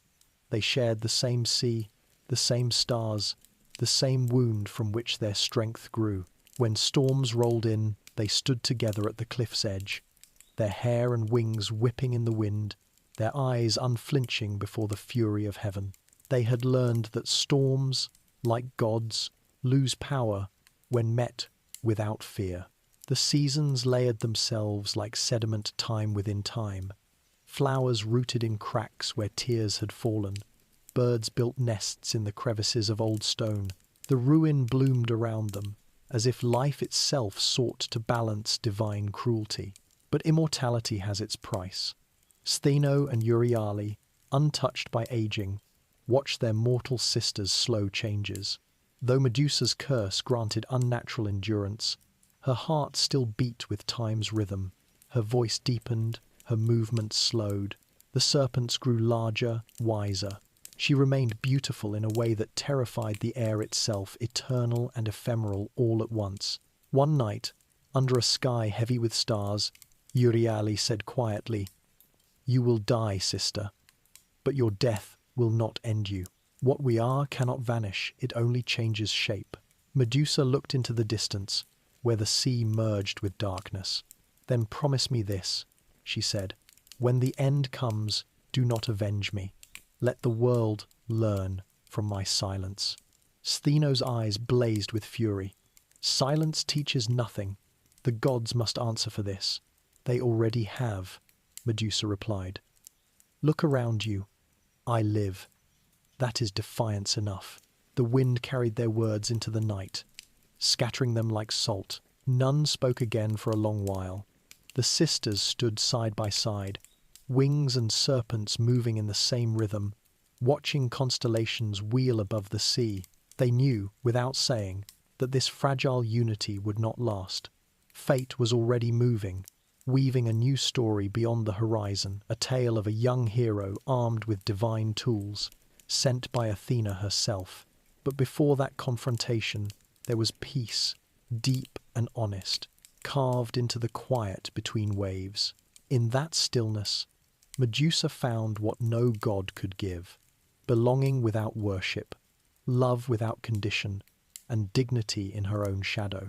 The sisters remained there, guardians of the world's western edge, their names whispered by the wind over centuries, the immortal ones, the watchers of stone, the sisters eternal. And even when storms rose high enough to swallow mountains, their song endured a low hum beneath the thunder, a hymn older than Olympus, sung by three voices that had once been one, the realm of stone and silence. The western wind carried the scent of salt and eternity. Beyond the cliffs where Medusa and her sisters dwelled, the world was a continent of whispers. Men called it the edge of creation, the land where the horizon itself had turned to stone, where echoes froze before they could return. Here, Time did not move in days or seasons. It moved in stillness, in the slow patience of waves grinding rock into powder. This was Medusa's realm now, a land sculpted by the silence of her gaze, by the strange grace of her existence. What had begun as exile had become dominion. The ruin she once sheltered in grew into a labyrinth of sculptures not made by chisel or hand, but by fate. Each statue was a story arrested mid-breath. Warriors with swords half raised, sailors clutching oars, hunters frozen in the act of drawing their bows. They stood among olive groves long gone wild, their expressions neither peaceful nor afraid, only suspended, as if sleep had caught them standing. The sunlight struck their faces and turned the valley into a garden of pale ghosts. Medusa walked among them often. She did not avert her gaze anymore. These figures could no longer die. They were her unintentional companions, the mute audience of her solitude. When the wind blew, she could almost hear them speak, the faint whistle through stone mouths that once sang songs of valor. Sometimes she touched their arms or shoulders as she passed, brushing off the moss that time had draped upon them. It was a kind of caretaking, a quiet apology carved into ritual. Her sisters came and went like tides. Athena would soar far across the Aegean, her wings glittering with salt crystals, bringing back word of mortal kingdoms rising and crumbling in the east. Euryale travelled inland, where forests grew dense and untouched by war. They always returned, and each returned brought new echoes of the changing world. Men still speak your name, Athena would say, her voice low but proud. In some tongues, it means terror. In others, it means protection. They wear your face on their shields to ward off death. Medusa would nod, her serpents whispering against her skin. Then, perhaps I am finally of use. She had long ceased to hope for understanding. The god's silence was her inheritance, the mortal's fear, her crown. Yet she had learned to find stillness within that truth. Her power was not cruelty, it was clarity, a mirror held to the arrogance of all who sought to conquer what they did not comprehend. Her lair, if such a word could describe the place, was half temple, half tomb. At its heart stood an altar carved by her own hands from a single slab of limestone. Upon it lay no offerings, no prayers, only fragments of memory. A shard of bronze mirror from her priestess days, a lock of her mortal hair turned pale as driftwood, a broken spear from a warrior who had come seeking glory and found eternity instead. Around the altar lay circles of pebbles and shells, arranged in patterns that mimicked constellations. In this sanctuary of stone, she remade the stars. When she slept, her dreams were made of marble corridors and endless oceans. She dreamed of Athens and its shining temple, of the goddess who had cursed her, and of the moment she had first seen her reflection, after the transformation, the horror that had become her truth. But in dreams, she sometimes saw herself differently, not as monster or martyr, but as stillness itself, the unmoving center of a world in perpetual motion. Days unfolded in slow perfection. The sea breathed, the wind sang, the statues listened, the serpents rested upon her shoulders like woven night. She walked among the petrified men, not as executioner but as priestess once more, tending to her accidental congregation. She learned to read the patterns of lichen on their arms, to mark the passage of centuries through the soft erosion of cheeks and robes. She named them sometimes not from pity, but from reverence. The archer whose arrow would never fly she called Asterion, the star-bearer. The sailor gripping the mast she called Kydon, the steadfast. The young girl who had wandered too close, drawn by curiosity rather than conquest, she named Callianera, the one who will never fade. These names she spoke aloud only in the wind, her voice low, each syllable a form of forgiveness. When the moon rose high, turning the sea into a road of silver, Medusa would stand at the cliff's edge and hum.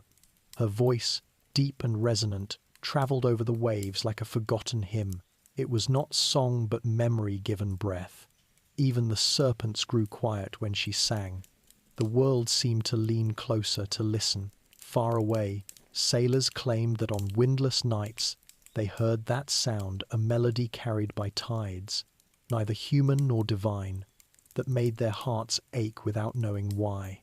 They said it was the ocean remembering something it had once loved. Euryale, ever the poet among them, told her once, "Your song travels farther than you do. Even the gods must hear it." "Then let them," Medusa replied. "Let them hear and remember what they created." 80 prom. Still, not all who came to her land were guided by fate or longing.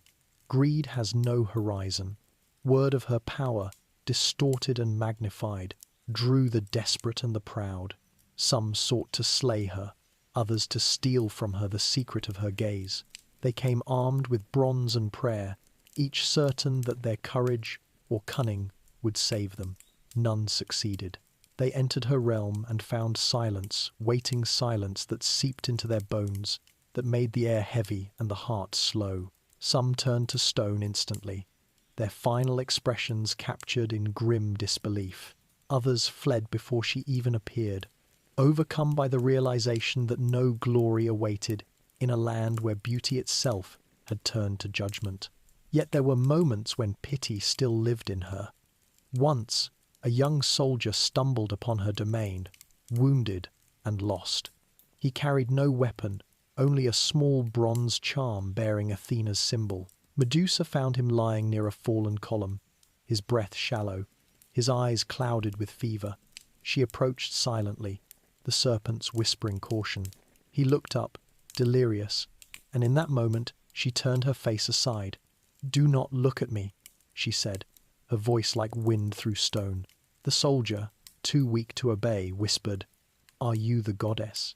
She knelt beside him, her shadow falling over his body. "No," she said, "the gods do not live here. If you not—" She dipped her hand in a pool and poured water over his lips. He drank, barely. When his breath ceased, she closed his eyes gently and laid his charm upon his chest. Only then did she lift her gaze, sealing him into stone not as punishment, but as preservation. The statue she left behind was not of fear but of peace, his face calm, as though asleep beneath the sea. That night, Medusa could not sleep. She walked to the altar and placed a pebble upon it, marking the passage of another soul. She understood then that her realm was not one of death but of transformation. Stone, after all, endures. It remembers when the flesh forgets. Her sisters saw this truth too. "You have built a sanctuary," Euryale said one dawn, watching the light play over the petrified forms. "You keep them safe from decay. Even time cannot unmake them now." Stheno nodded, though her voice carried the iron of defiance. "Let the gods look upon this place and see what their cruelty has shaped. A temple greater than theirs, one built not by worship but by survival." Medusa said nothing. She only watched the sunrise pour over her valley of statues, gilding every stone with light. For a moment, it looked as though they were breathing again, as though her curse had become a kind of eternity. The world outside her borders would call this place haunted, a wasteland, a monument to hubris. But within, it was sacred ground, a cathedral of stillness, where even the wind moved with reverence. The realm of stone and silence was no longer her prison. It was her creation, her offering, her truth. And within that vast quiet, Medusa found something that even the gods, in all their thunder, had never known. Peace that did not need forgiveness. Whispers across the Aegean, far beyond the cliffs of the western edge, where Medusa's silence had settled like a veil over the sea. The world continued to turn. Empires rose from sand and stone. Temples climbed toward the sky. Poets gathered at twilight to weave their verses. Yet even among the laughter of symposiums and the clangor of forges, her name moved like a shadow, an echo on the wind, neither forgotten nor understood. It began as rumor, as all immortality does. Fishermen spoke of a voice that drifted over calm waters at night, a song both mournful and divine.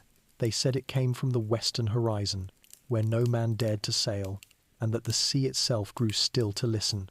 Some claimed it was the ghost of a goddess exiled by Olympus. Others whispered it was the wailing of the dead. But among the oldest sailors, those with faces weathered like carved wood, there was another belief.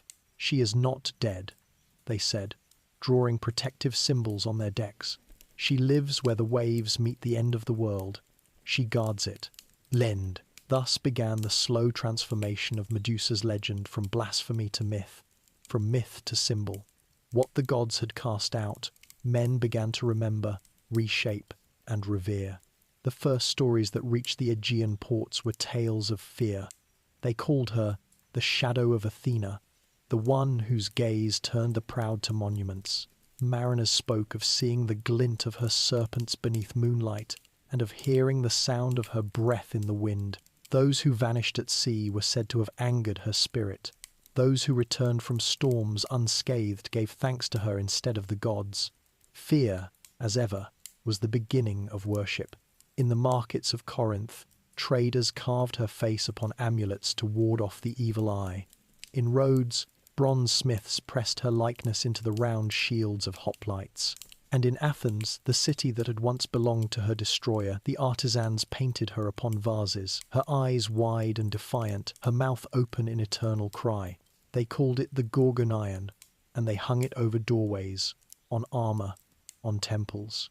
Her terror had become their protection. The poets, too, began to sing of her, not with pity, not with reverence, but with fascination. Hesiod wrote that she had lain among monsters at the world's edge, slain by a hero blessed by the gods.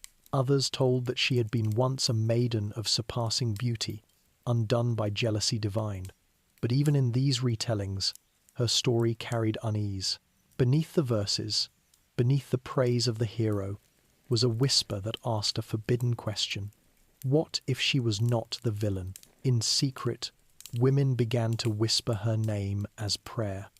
Mothers of daughters, fearful of gods and kings alike, found in her legend a quiet rebellion. They saw not the monster, but the woman punished for surviving. They saw power where others saw curse.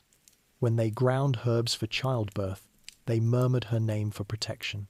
When they feared betrayal, they invoked her as witness. And so, while temples rose for Zeus and Poseidon, while hymns thundered for Apollo and Athena, another faith moved quietly beneath the faith of those who looked at the Gorgon and saw truth. In the distant west, Medusa remained unaware of these transformations. Her world was the rhythm of tide and stone, her prayer the whisper of serpents. Yet sometimes, when the wind blew from the east, it carried faint sounds, the clatter of ships, the ringing of hammers upon bronze. One evening, as twilight pooled in the cracks of her sanctuary, she stood upon the cliff and listened. There were words upon the wind. Her name, spoken by voices she did not know. Once, twice, then many times, carried like a chant. The serpents stirred, restless, as though recognizing the vibration. She closed her eyes, feeling the echo ripple through the air. Somewhere, far beyond sight, her image was being called, shaped, remembered. For a moment she thought of Athena, of the goddess who had turned her beauty into curse. Did she know that mortals now wore the Gorgon upon their shields, that her punishment had become their talisman? Perhaps the goddess had intended it so. Perhaps she had not foreseen the irony. Medusa would never know. The gods did not confess, and the sea kept its secrets. Still, the realization planted a strange warmth in her chest. Not pride, but purpose. The world that had feared her was beginning, slowly, to need her.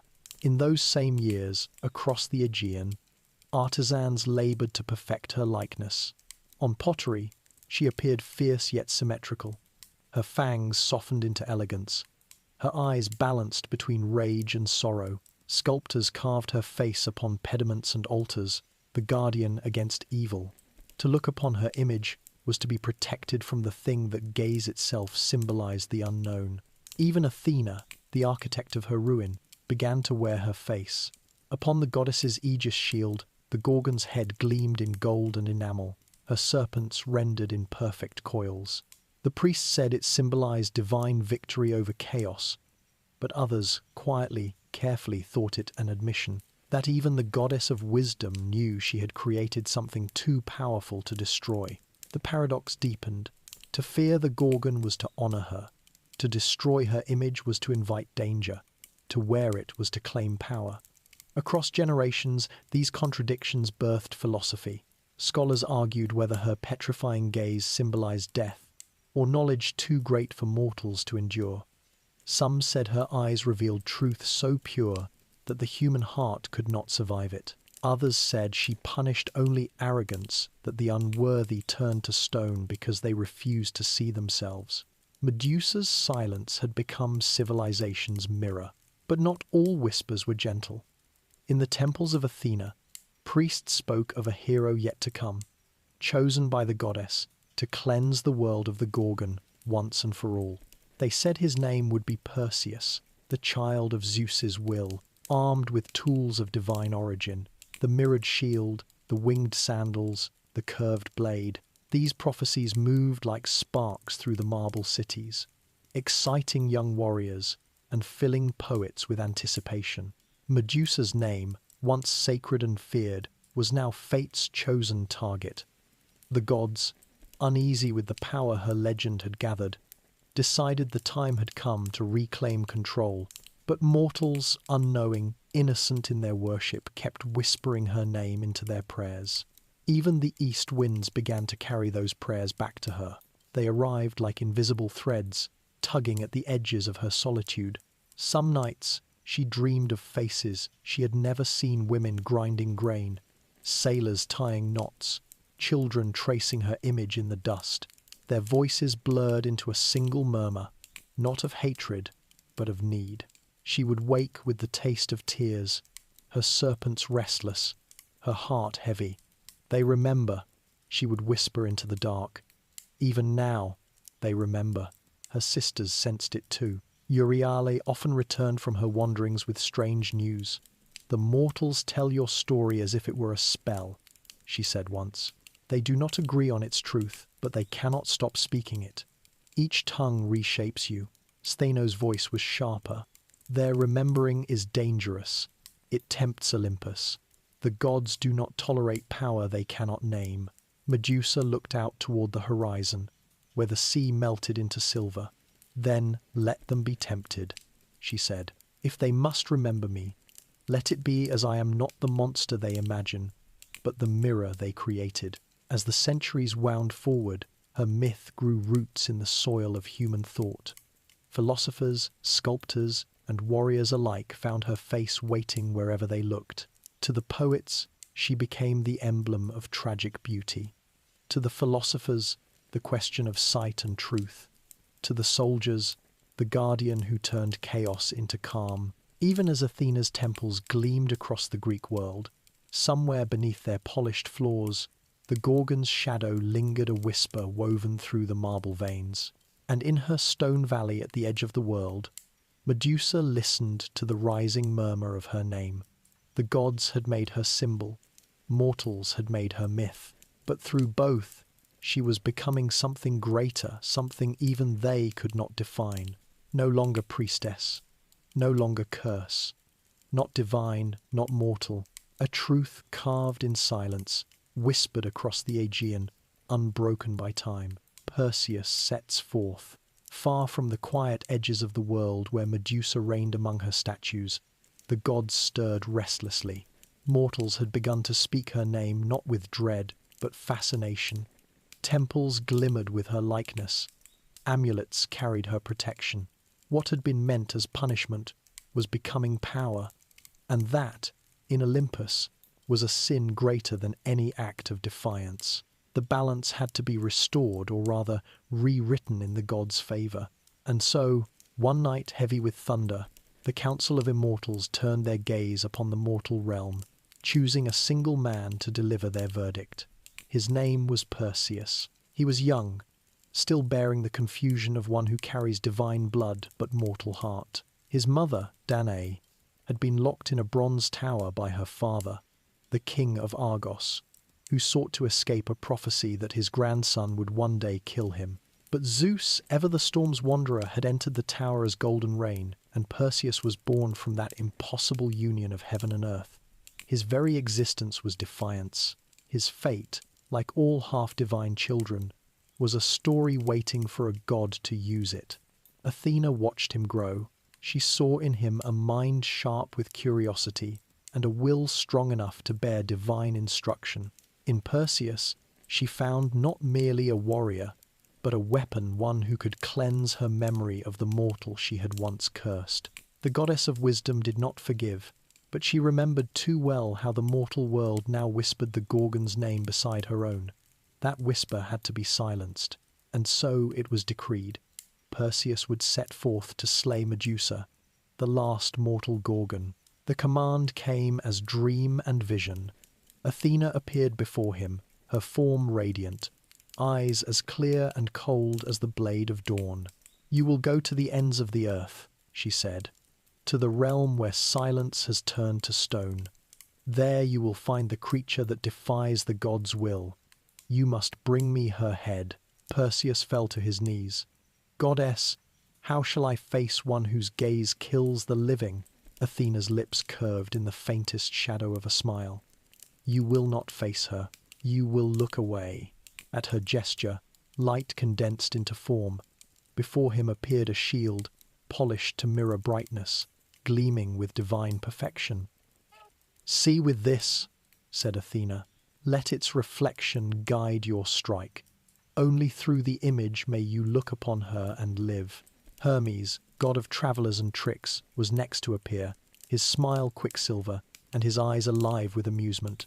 "The boy will need more than wisdom," he said lightly. "He will need speed and luck." From his feet, he removed his winged sandals and placed them before Perseus. "These will carry you through air as swiftly as thought. But beware, the gods lend their gifts only for their own stories." Last came Hades, grim and silent. He spoke few words, his voice the sound of earth closing over a tomb. "Take this," he said, handing Perseus a helm wrought of shadows. "It will hide you from the eyes of both gods and mortals. Use it only when you must vanish from sight for once unseen. Even truth will forget you." Thus, armed with divine tools, Perseus set forth, his purpose forged from heaven's will and his heart from mortal fire. His journey began beneath a dawn that bled like bronze into the sea. He sailed from island to island, seeking the path to the western edge, guided by stories so old they trembled between myth and memory. Every harbour told him a different version of the Gorgon's tale, that she had scales instead of skin, that her eyes burned with green fire, that her hair hissed with venom, that she was half serpent, half storm. Yet among all the tales, none spoke of the truth that she had once been a woman, sacred and serene, and that her curse was born not of sin, but of a goddess's pride. Perseus did not know this. He only knew the mission, to restore divine order, to bring proof of his courage, to cleanse the world of a terror that haunted men's sleep. The road westward was long. He crossed deserts where nothing grew but the shadows of birds, climbed mountains that cut the clouds, and walked shorelines where even the wind seemed cautious. Along the way, he met those who served the god's hidden will, the grey eye, the three grey sisters who shared a single eye. They lived in a cave of wind and darkness, their hair long as cobwebs, their voices as dry as bone. "We know what you seek," they hissed when Perseus entered, his sandals hovering inches above the ground. "But nothing is given freely, not even destiny." He bowed his head. "Then what must I offer?" The sisters turned, passing their shared eye between them like a secret. "Patience," one croaked. "Silence," said another. "And theft," whispered the third. In a single motion, Hermes's swiftness carried him forward, and Perseus snatched the eye from their grasp. "Tell me where she dwells," he said, "or you will never see again." The sisters shrieked, their voices echoing through stone and sea. "To the farthest west," they cried. beyond the world of men, where no bird flies and no light lingers. Satisfied, he returned their sight and left before the wind could close its jaws. For weeks he followed their direction. The further west he travelled, the quieter the world became. The colour bled from the sky, replaced by grey horizons. Forests turned to barren plains, rivers dwindled to dry channels.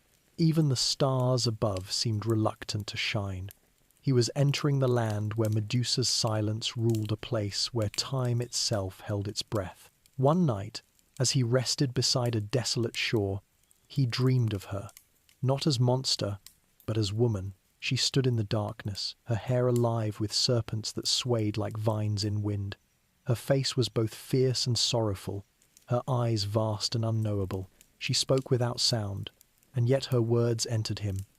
You come not for justice, but for story. He woke drenched in sweat, the words burning like salt on his tongue. But there was no turning back. To defy the gods was to cease existing. To obey was to survive. And so he pressed onward. At last, the edge of the world revealed itself. The land fell away into cliffs of black stone, carved by centuries of wind. The sea below lay motionless, like obsidian.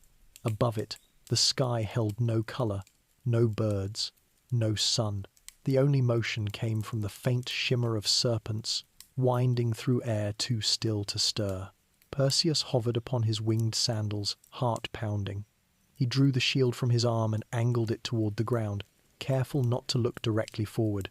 In its mirrored surface, he saw the reflection of a vast ruin, columns half buried in sand, statues standing in eternal postures of surprise.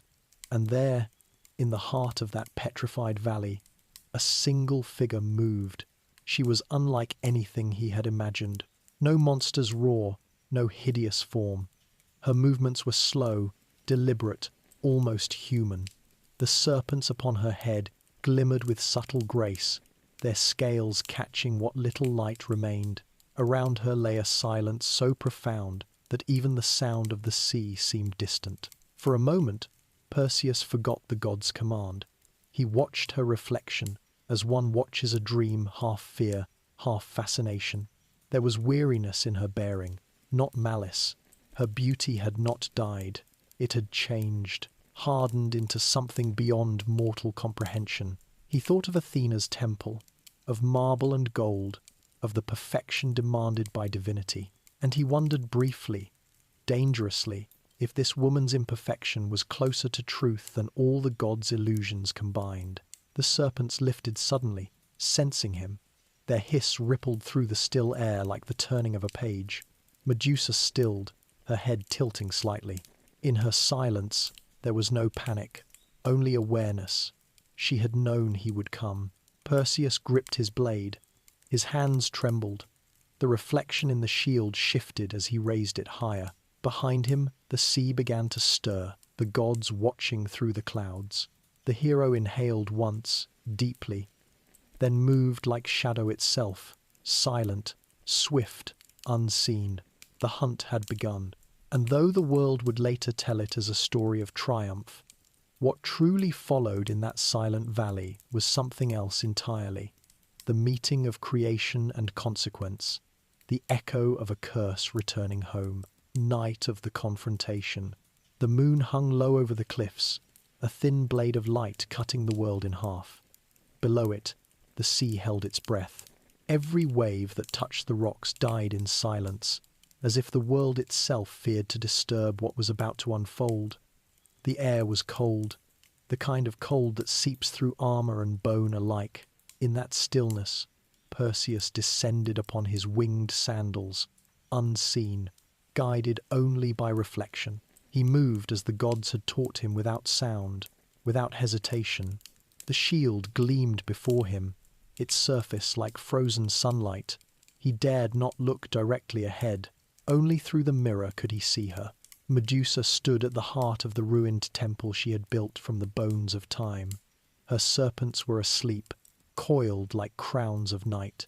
Around her lay the statues of those who had come before, warriors, hunters, thieves, all caught mid-motion. their final breath preserved in stone. The wind traced their outlines with sand, reshaping their faces until they seemed less men than memory. She was not monstrous in rest. The moon painted her in silver, softening even the serpent's coils. Her body rose and fell with the slow rhythm of sleep.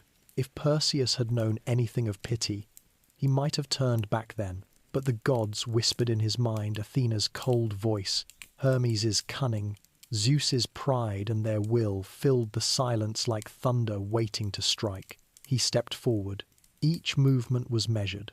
The sandals bore him an inch above the ground, his shadow floating just behind the line of the shield. The mirrored surface caught the faintest glint of her face, the suggestion of closed eyes, of lips parted in breath. She was beautiful still, in the way that ruins are beautiful, haunted, unfinished, sacred. His hand tightened around the hilt of the curved blade. It was a gift from the gods, forged for a single purpose, to sever the thread between life and myth. A sound escaped him then, barely more than a heartbeat of air. It was enough. The serpents woke first. Their hissing filled the air like the tuning of unseen instruments, rising from whisper to cry. Medusa stirred, her head lifting slowly. The eyes that opened were not fire but depth green and fathomless, carrying centuries of silence within them. She did not startle. She did not move in panic. She only listened, the serpent swaying in perfect rhythm. "I know you," she said quietly, though Perseus heard it not with his ears but with the marrow of his bones. Another child sent to do the gods' forgetting. He froze, shield trembling slightly in his grasp. The reflection in its surface flickered as his breath clouded it. "They never tire of their cruelty," she continued, her voice neither pleading nor angry. "They make monsters to slay them. They shape victims and call them villains. Tell me, boy, do you even know my name?" Perseus's throat tightened. He dared not answer. She rose fully now, the moon glinting off the serpent's eyes, each one a star in miniature. "You carry their weapons," she said, "their mirrors, their wings, their shadows. You think they lend such gifts to honor you? No, they lend them to erase me." The wind stirred through the temple's hollow ribs. The statues around them seemed to lean closer, their frozen faces turned toward the unfolding moment. Perseus steadied his hand. "I am here to end your curse." The words felt foreign in his mouth, learned from prophecy rather than heart. Medusa almost smiled. End it or repeat it? For a heartbeat, the world hung between mercy and obedience. The serpents drew back, tasting the air. The moon hid behind a drifting cloud, and in the mirrored curve of the shield, he saw her reflection, not monstrous, but human. He saw the exhaustion in her shoulders, the sorrow in her eyes. He saw what the gods refused to see. But destiny is a chain, and men rarely break it. In one motion, swift and perfect, he turned the blade downward, guided by the image, not the truth. The sword sang a brief flash of silver, and the sound it made was not violence but ending. Medusa did not scream. She exhaled, a long, shuddering breath that echoed through stone and sea. Her body fell gracefully, as though bowing before the inevitable. The serpents hissing faded into sighs, their coils loosening, their light dimming. Her head rolled gently across the floor and came to rest upon the broken altar she had carved with her own hands. Her eyes remained open. They did not rage. They wept. The silence that followed was immense. The wind returned first, sweeping through the temple like a choir of ghosts. The sea answered with a distant roar, as though mourning its lost daughter. Perseus stood unmoving, his reflection still showing her face. It took him several breaths to understand that the task was done, that the god's command had been fulfilled. He knelt beside her, shield lowered, and for the first time dared to look. The air shimmered around her head, a soft golden light that pulsed like the heartbeat of the earth. From her blood, warm and luminous, Two forms began to take shape, a winged horse white as starlight, and a warrior with a golden blade. They rose from her, like dreams freed from the body.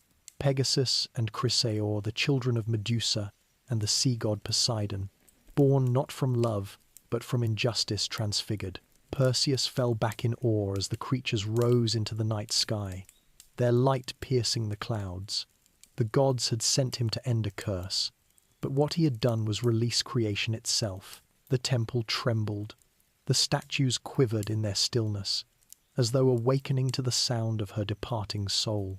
The wind howled through the arches, carrying with it the faint scent of myrrh and salt, the last breath of Medusa's realm. Perseus lifted her head gently, wrapping it in a cloth of bronze-threaded leather.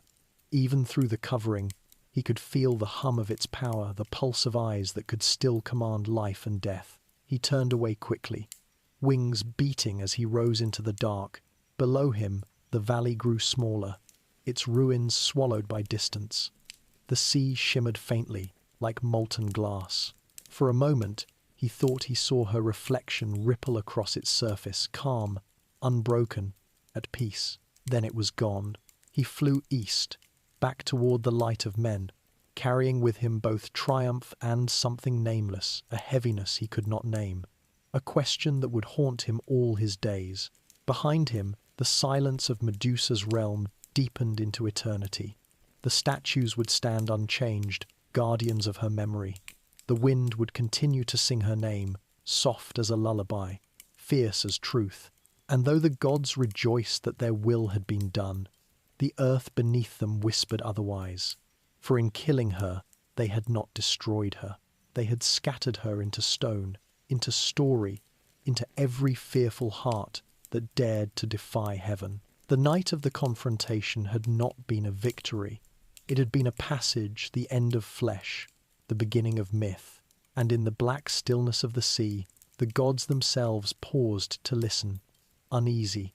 For somewhere within that silence, a woman's voice was still singing, blood and rebirth. The wind carried the scent of iron and salt. Dawn crept over the western cliffs, pale and trembling, reluctant to touch what the night had done. The air itself seemed heavier, soaked with something sacred and final. Medusa's body lay still upon the marble floor, her serpents now lifeless threads of shadow. The world held its breath, uncertain whether to grieve or to begin again. From the wound at her neck, where divine steel had severed mortal flesh, her blood spilled in quiet streams, thick, luminous, not red but gold, as though the gods themselves had bled through her. It flowed along the cracks in the temple floor, tracing the old carvings of stars and waves, filling them with light. The stone drank her like the earth drinks, rain after drought. The gods watched. From Olympus, Athena stood at the edge of her hall, her expression unreadable. Hermes, the restless messenger, leaned against a column and listened to the wind. Even Poseidon, who had long turned his gaze away, felt the sea tremble with the echo of her death. They had expected silence, but what came instead was music, the low hum of creation reawakening through ruin. The first movement of the song began in the stillness of her blood. From it, the air thickened, shimmered, and broke apart like a veil being torn by sunrise. Two shapes emerged, rising from her fallen form as if drawn from memory. The first was a winged horse white as moonlit foam, its mane a storm of light, its hooves leaving sparks upon the air. Pegasus, born of her suffering, yet free of her sorrow. It rose with the sound of wind breaking over mountain peaks. The second was a youth tall, radiant, with a sword at his side and the calm of eternity in his eyes. Chrysaor, the golden one, the son of sea and spirit, the echo of what love and violence had once conspired to create. Together they ascended, their bodies catching the dawn. From the cliffs, they seemed like fragments of the sun itself, flying eastward toward the birth of a new day. The earth, which had turned cold beneath Medusa's curse, warmed in their passing. Flowers bloomed between cracks of stone. Waves began to sing again. Even the statues seemed to soften, their rigid faces kissed by life's faintest warmth.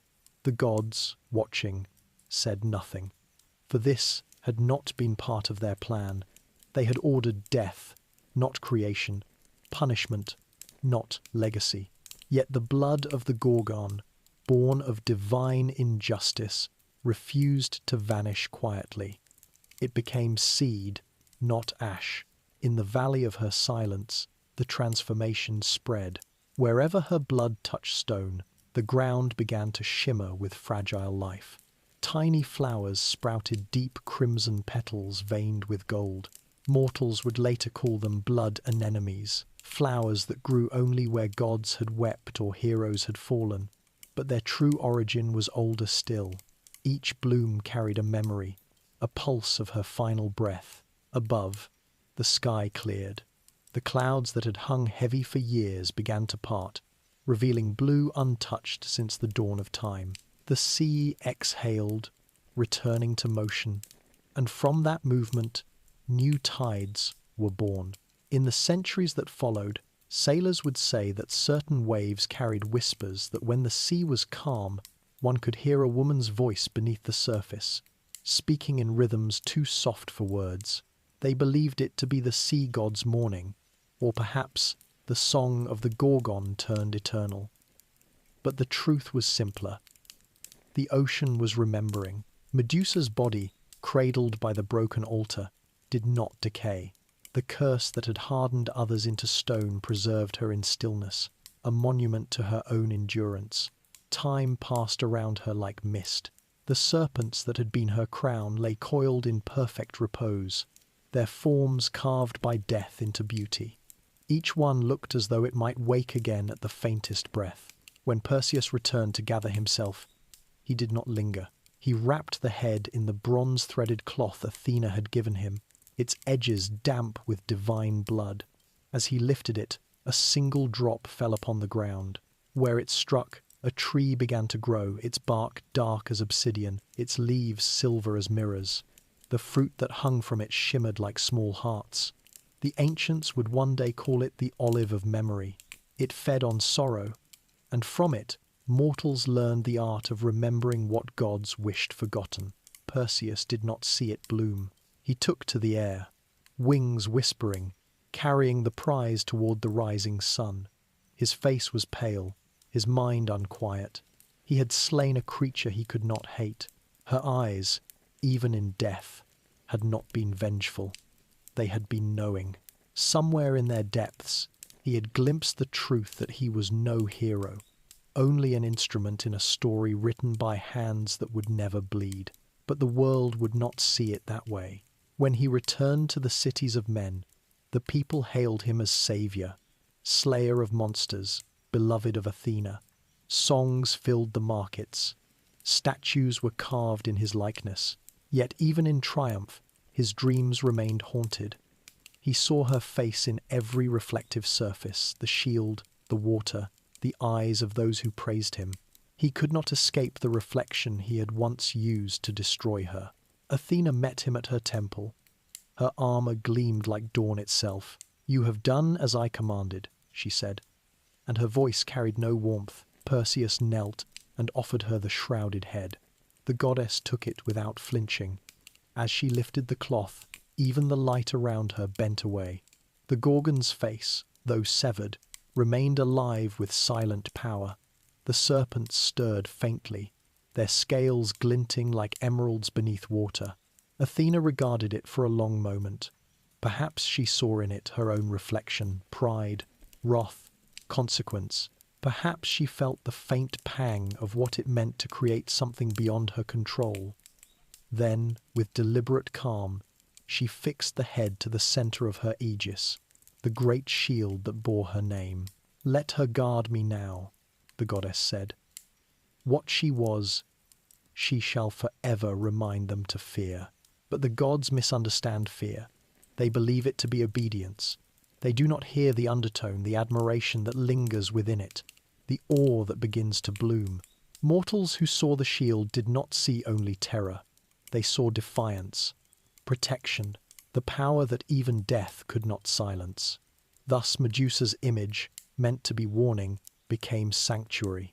Back in the west, the valley settled into its new life. The statues weathered under the slow patience of time, their features softened by moss and rain, yet none crumbled entirely. They stood as sentinels, the guardians of her memory. Birds nested upon their shoulders, waves whispered around their feet. The sea, once cursed, became luminous with new light. And still, sometimes, when the sun set low and turned the horizon to gold, something stirred beneath the surface of the waves. A shimmer, a flicker of wings. The fishermen who glimpsed it would swear they saw a white horse rise from the foam, its mane streaming fire, its hooves never touching the sea. It galloped toward the clouds and vanished into light. They would whisper prayers to it, thinking it a sign of good fortune, never knowing that they were saluting the child of Medusa, the freedom born of her suffering. Others claimed that at night, when the stars gathered thick above the western cliffs, a woman's shadow appeared along the rocks, moving with the rhythm of the tides. They said she walked the edge between worlds, watching over sailors and wanderers, guiding them away from the dangers that once sought her. None dared to draw near, but all who saw her return changed, speaking softly, eyes full of reverence. Thus her legend transformed again. No longer merely the Gorgon of dread, she became the mother of boundaries, the spirit who separated the living from the lost, the protector of those who walked too close to danger. Temples were not built in her name, but cairns of stone appeared along the coastlines, simple stacks of rock left by travellers who whispered, "For her who sees without judging." Etin Tid Helms, oh, the gods did not try to erase these acts of remembrance. Even they understood that to fight memory is to feed it.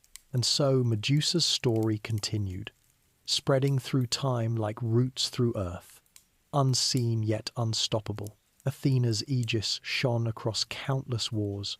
Kings raised it, armies followed it, and victory was said to belong to the goddess whose shield bore the Gorgon's face. Yet each time the light struck that image, the world remembered something the gods could not control, that even in destruction, Medusa endured, that even severed, her gaze protected those beneath it. Her blood had given birth to flight. Her death had given birth to endurance. Her silence had given birth to meaning. She had not been erased. She had become eternal. And though her voice was gone from the mortal world, its echo remained in every stone, every mirror, every eye that dared to look inward and see truth. For that was her final gift, the revelation that beauty and terror, creation and ruin, were never opposites, but twins sharing the same heartbeat. The gods had wanted her to be forgotten. The earth remembered otherwise. And from her blood, the world learned to bloom again. The severed head and the gods. Perseus flew east with the weight of silence at his side. The winged sandals whispered through cloud, slicing air like threads of silk. Below him stretched the trembling reflection of the dawn-lit sea. He did not dare look at the bundle strapped to his shoulder, though its shape pressed against his ribs like a second heartbeat. Even through the bronze-woven cloth, he could feel it, the faint vibration of power, the cold thrum that made the world beneath him still. The gods had given him gifts for this flight, but none protected him from what lingered in his mind. Her face haunted the edge of his thoughts, not as a horror, but as a question. What had he truly slain? A monster, or the echo of their cruelty? The air above the waves gave him no answer. It only carried the faint salt of tears he would never shed. The journey home was long and unkind. He stopped upon lonely islands, where no human eye would witness what he carried. On the first, he unwrapped the head slightly to clean the cloth. The serpents had not died completely. They moved as if remembering, coiling and uncoiling in restless sleep. Even dead, she lived. He covered them again quickly and whispered an apology he did not know how to mean. At night, he dreamed. In one dream, she stood upon the same cliffs where she had died, her hair once more golden and her eyes human. She looked at him not in anger, but with pity, and said, You have cut the reflection, not the truth. He woke with sweat cooling his neck, and the shield beside him gleaming faintly in moonlight. He crossed the desert, where the horizon shimmered like liquid metal, his sandals stirring dust that rose in spirals behind him. In that endless heat, he realized how quiet the world had become. No bird flew near him, no beast crossed his path. The head's presence reached outward, commanding reverence from the living. The gift had become burden. The silence followed him like a ghost. He was nearly mad with loneliness when he saw the first sign of life, a small caravan winding along the edge of a wadi. They saw him from afar and froze, sensing the shimmer of the divine around him. Their leader, a woman wrapped in linen, bowed low. "Are you a god?" she asked. Perseus shook his head. "A man who carries one, to be Israxaglidid." When she asked what he meant, he turned away and took flight again, leaving her words behind him in the sand. The further east he travelled, the louder Olympus grew in his dreams. He could hear Athena's voice murmuring through wind, "Return, complete what you began." Hermes laughed somewhere beyond thunder. Even Zeus's distant approval rolled like summer storms. The gods were eager for their trophy. They desired proof that their will could still sculpt the mortal world. When at last the mountains of Greece appeared beneath him, he felt the weight on his back grow heavier, as though the head resisted its own return. He landed at the foot of Athena's temple, where priests already waited, summoned by dream. The goddess descended from the clouds before he could kneel. She glowed like a blade fresh from the forge, her face stern, her eyes fixed on the bundle he held. "Have you brought what I commanded?" Perseus bowed. "I have, Great One, its dolorations." He offered her the bronze-threaded shroud.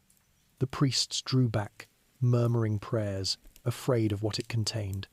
Athena reached out with calm, measured hands. She did not tremble. The fabric fell away, and the head of Medusa looked once more upon the daylight. Even in death, she was unearthly.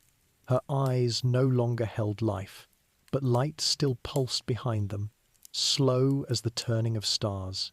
The serpents had stiffened into coils of blackened jade, yet their shapes still suggested movement. The face was serene, neither monstrous nor angelic, a perfect stillness that made even gods hesitate. Athena regarded her creation for a long time. To the priests, it seemed she looked upon an enemy conquered. But in the quiet between heartbeats, her divine mind traced a different thought, an understanding too dangerous to speak aloud. For here lay not rebellion, but consequence, not evil, but reflection. Medusa was proof that even gods could err, and that their errors could become eternal. But the goddess would not confess it. Pride forbade it. She lifted the head high and turned to her followers. "Behold," she declared, "the punishment of arrogance. Behold the fate of those who defy divine order." The priests fell prostrate, their voices trembling with awe. They did not see how Athena's fingers tightened briefly on the serpents, how her eyes flickered with a grief too fleeting to name. She turned and carried the head into her temple, commanding that it be placed within her aegis, the shield that bore her emblem. The moment the Gorgon's face was set upon it, a surge of power filled the hall. Torches flared blue. Marble pillars hummed with resonance. The goddess did not falter. "Let her guard wisdom now," she said, "and strike fear into all who would threaten it." Yet as she spoke, a shadow passed over her expression. The reflection of the head in the shield glimmered faintly, and for an instant she thought she saw the eyes move, not in fury, but in calm reproach. Outside, Perseus waited. He had fulfilled his task, yet peace did not come. He felt hollow, as though something sacred had been undone inside him. The bards would one day sing of his triumphs, the slaying of the Gorgon, the rescue of Andromeda, the founding of kingdoms, but none would know the weight that followed him. In every fountain, every polished sword, he saw a flicker of her gaze. It did not accuse, it remembered. He wandered from city to city, uneasy in the worship he received. When people asked to see the hero who had killed the monster, he turned his face aside. When they begged him to tell the story, his voice faltered. He began to realize that the gods had used him not to cleanse the world of evil, but to make it forget its reflection. On Olympus, the gods celebrated. They adorned the sky with constellations in honor of their chosen hero. Zeus raised his cup in satisfaction. Hermes smirked at his own cleverness. And Athena, who had once called Medusa her priestess, now carried the Gorgon's face wherever she went. Yet each time she raised her aegis, mortals who beheld it saw not warning but protection. They prayed to the face on the shield, whispering for courage before battle. Unwittingly, the goddess had made her enemy immortal. Over time, the head's power did not fade. Even severed, it continued to shape the world. Kings carried its likeness on their coins. Warriors carved it upon their armor. Mothers hung its image above their children's beds. The petrifying gaze had become a symbol of safety. What once froze the living now shielded them.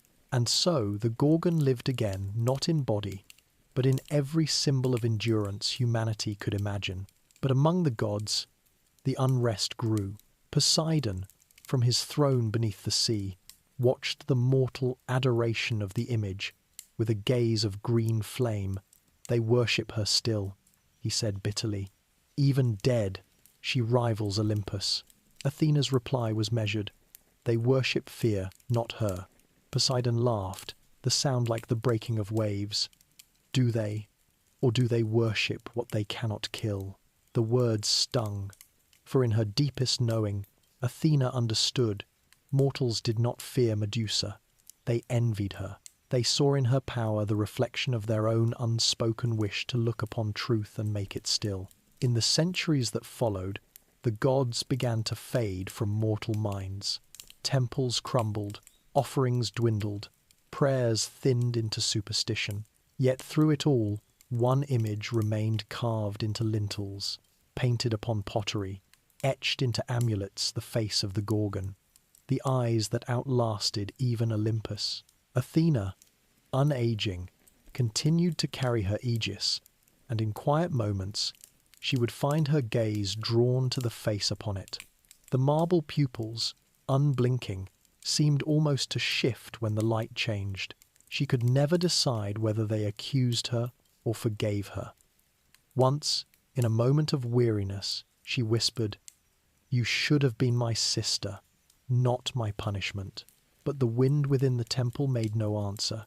Only the faint hiss of air through the bronze serpents replied a sound like sighing. Perseus grew old, his victories reduced to legend, his doubts turned to silence.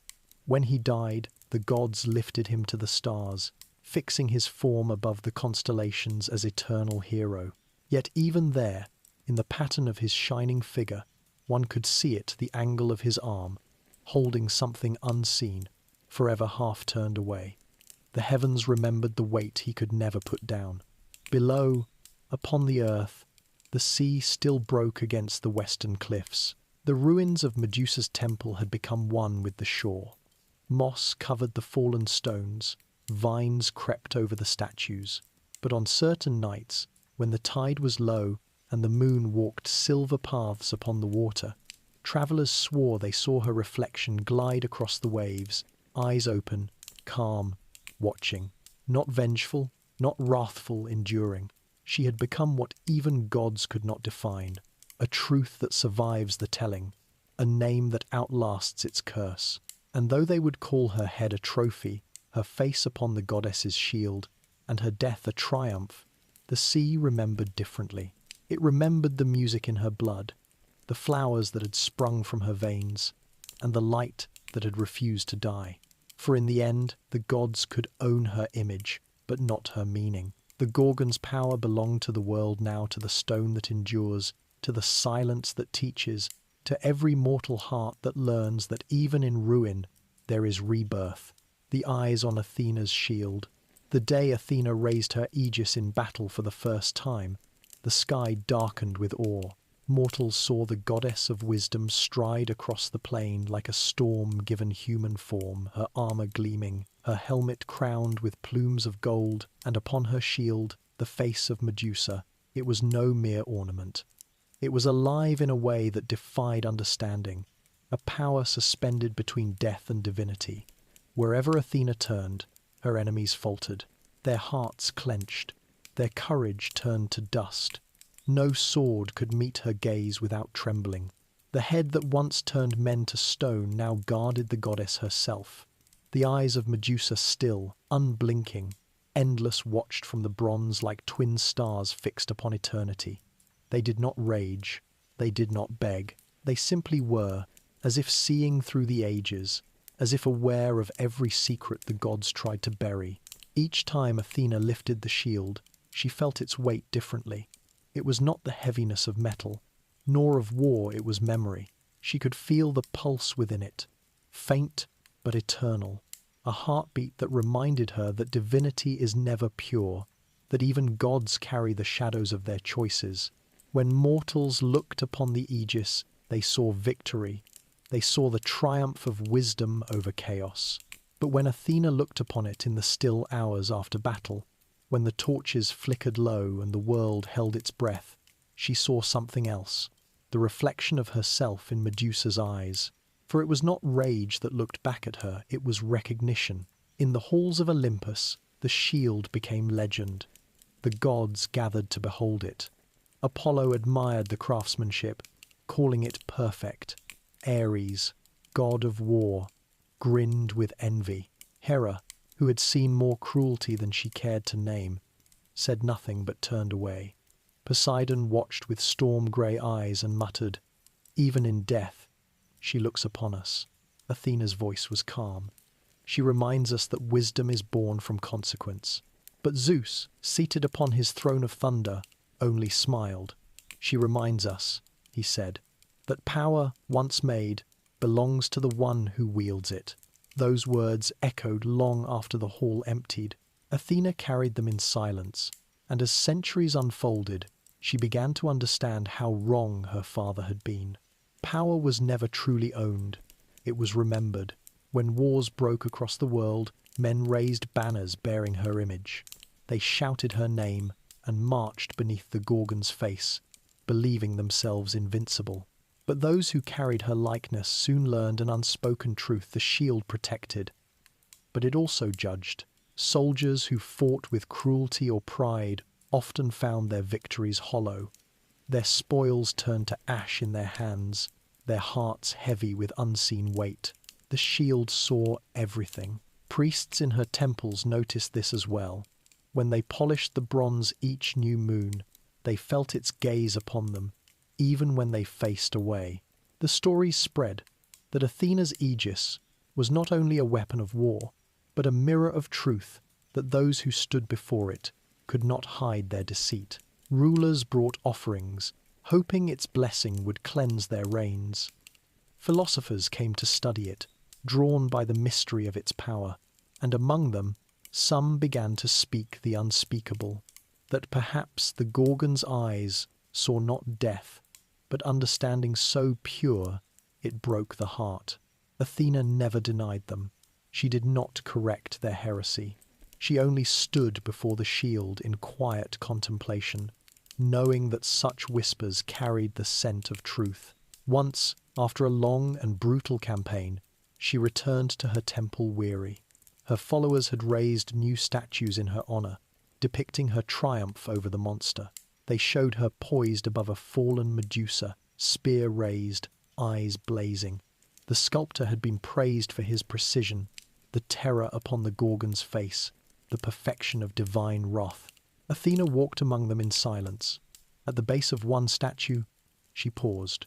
The sculptor had captured her own likeness flawlessly, yet as she looked closer, she saw a faint imperfection, a single tear, barely carved, glimmering along the cheek of the fallen Medusa. The goddess reached out and touched it. "Even stone remembers," she murmured. That night she sat alone in the temple's innermost chamber, the shield resting against her knees. The torchlight shimmered upon its surface, dancing across the eternal face. She spoke softly, her voice barely louder than the crackle of flame. "They worship us still, but they do not understand us," she said. "They pray for power, not wisdom. They carve victory, but not mercy." The eyes on the shield did not blink, but she felt their listening. "I made you what you are," Athena whispered. "And yet every age that speaks your name turns you into something new. Perhaps I never understood you." The air in the temple changed. The flame swayed sideways as though a breath had passed through it. Athena's heart tightened. For the briefest instant, the lips upon the shield seemed to part. The voice that filled the room was not sound but thought. "You cannot unmake what you fear to face." Athena bowed her head. When she looked again, the shield was still. Decades turned into centuries. Kingdoms rose and crumbled. Empires fought beneath banners that bore her symbol, never knowing that every victory echoed the curse they sought to bury. The Gorgon's eyes looked upon them, all the righteous and the wicked alike, and turned none to stone. Her judgment had already been given once. She had no need to repeat it. In time, mortals began to forget who she had been. They told children stories of a monster slain by a hero, of a goddess who saved the world from darkness. They did not speak of the priestess violated and betrayed, or of the wisdom that came too late. Yet her image remained, carved into gates and shields, painted upon walls, pressed into coins. The more they tried to simplify her, the more she multiplied. Athena watched this from her high throne and felt the slow ache of realization. She had not claimed the Gorgon's power. She had only carried it. The world had never stopped looking at Medusa. The Aegis had become more than protection. It was memory itself. One evening, as twilight painted the sky in gold and violet, Athena walked to the edge of Olympus. The mountain was quiet, veiled in mist. She stood at its rim and held the shield before her. Below, the mortal world shimmered in its reflection: cities, rivers, oceans, fires burning in hearths. And within that reflection, the faint outline of the Gorgon's face merged with it all. Athena spoke to the wind. "You live in their eyes now, in their fears, in their courage. You live in every act of defiance." The wind replied by carrying the scent of salt from the western sea. For a heartbeat, she thought she heard faint music like the hum of blood and tide, like a woman's voice rising from far beyond the world's edge. Athena lowered the shield slowly. The face upon it seemed at peace. The goddess felt something loosen inside her chest, an emotion she had not named in ages. It was not remorse, not forgiveness. It was recognition. "Perhaps," she whispered, "you were never my punishment. Perhaps you were my teacher." When the dawn came, her armor shone brighter than ever. But those who saw her upon the battlefield noticed a change. She fought with the same precision, the same grace, but her strikes were tempered by restraint. Her victories came without cruelty. And when she raised her aegis, the eyes upon it did not inspire terror, but awe. It was said that men who saw it no longer felt the urge to fight. They felt the weight of truth pressing upon their hearts. In time, even Athena's priests began to call it not the shield of judgment, but the shield of clarity, a name whispered by those who dared to think the goddess had learned mercy from the face she once condemned. Thus the eyes of Medusa remained open, unblinking through centuries, reflecting the changing faces of gods and men alike. Every age that tried to own her found itself instead reflected. Every hand that raised her image learned that the power of truth cannot be slain, only carried. The goddess and the Gorgon had become inseparable, two sides of one immortal understanding. Wisdom and consequence, vision and reflection, justice and memory. One no longer existed without the other. And as time unfurled its endless scroll, mortals would look upon the Aegis and feel that old unease, the shiver that told them they were being seen not by a monster, but by something that remembered, something that forgave nothing, but forgot nothing either. Echoes in stone. The centuries passed, slow as the turning of stars. Empires grew, burned, and fell into dust. Marble temples crumbled into fields of ruin. The names of gods faded into whispers, traded for others, newer, with fresh altars and sharper prayers. But the face on the shield endured. It crossed from age to age, from chisel to pigment, from belief to symbol. The world changed its languages and its masters, yet still, everywhere, human hands carved, painted, or dreamed. Medusa's gaze returned. No one remembered the cliffs where she had died, nor the valley of statues that had been her home. The sea had swallowed them whole, making a kingdom of silence beneath the waves. But the memory of her eyes lived on, not in fear alone, but in fascination. At first, it was the artists who brought her back. On cracked pottery from forgotten workshops, the Gorgon's face appeared again, fierce, wide-eyed, alive with purpose. Her tongue no longer protruded, her teeth no longer gnawed the air. She was beautiful and terrible at once, drawn with the same precision used for the gods themselves. When these shards were found centuries later, scholars would argue over what she meant. Was she death, or protection, or both? In the hearts of mortals, she had become something else entirely, the witness of time. In Delphi, the oracle spoke once of her. When kings came seeking omens before war, she said, "Beware the silence that remembers." None understood her meaning, but the sculptors took the phrase as inspiration. They carved Medusa's likeness into gateways and doorframes, her eyes guarding thresholds. They believed that evil could not enter where she looked, and that lies crumbled before her steady gaze. In far Rome, she became Gorgo, the guardian of household and hearth. Mosaics bearing her image glittered across villa floors, watching over families as they dined and prayed. Her face, once cursed, was now domestic, beloved. The empire that prided itself on conquest carried her into every province it claimed, as though acknowledging that even empire needed something ancient to protect it from its own arrogance. The soldiers wore her upon their armor.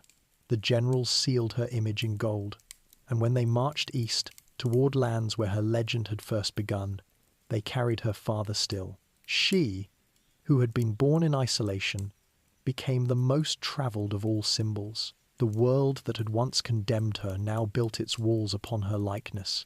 Deep beneath the Mediterranean, in the valley that had been her home, the silence endured. The sea had buried her temple in silt, yet the statues stood, softened by coral and time. Fish swam between their frozen arms, weaving ribbons of light. The sun's beams, filtered through miles of water, painted them in hues of blue and gold. There was no anger there now, no curse, only peace. The ocean had become her shroud, and within it her essence lingered. Sailors who passed overhead sometimes felt a strange calm wash through them, as though unseen eyes guided their ships from harm. Storms that neared those waters often broke apart, wind dying before reaching shore. The old mariners called that stretch of sea the quiet gulf. They did not know it was her sanctuary. On land, ages changed. The faith of the Olympians waned. Temples fell to ruin. New gods came, carrying new gospels. Yet even when marble altars were shattered and idols buried, her face refused to die.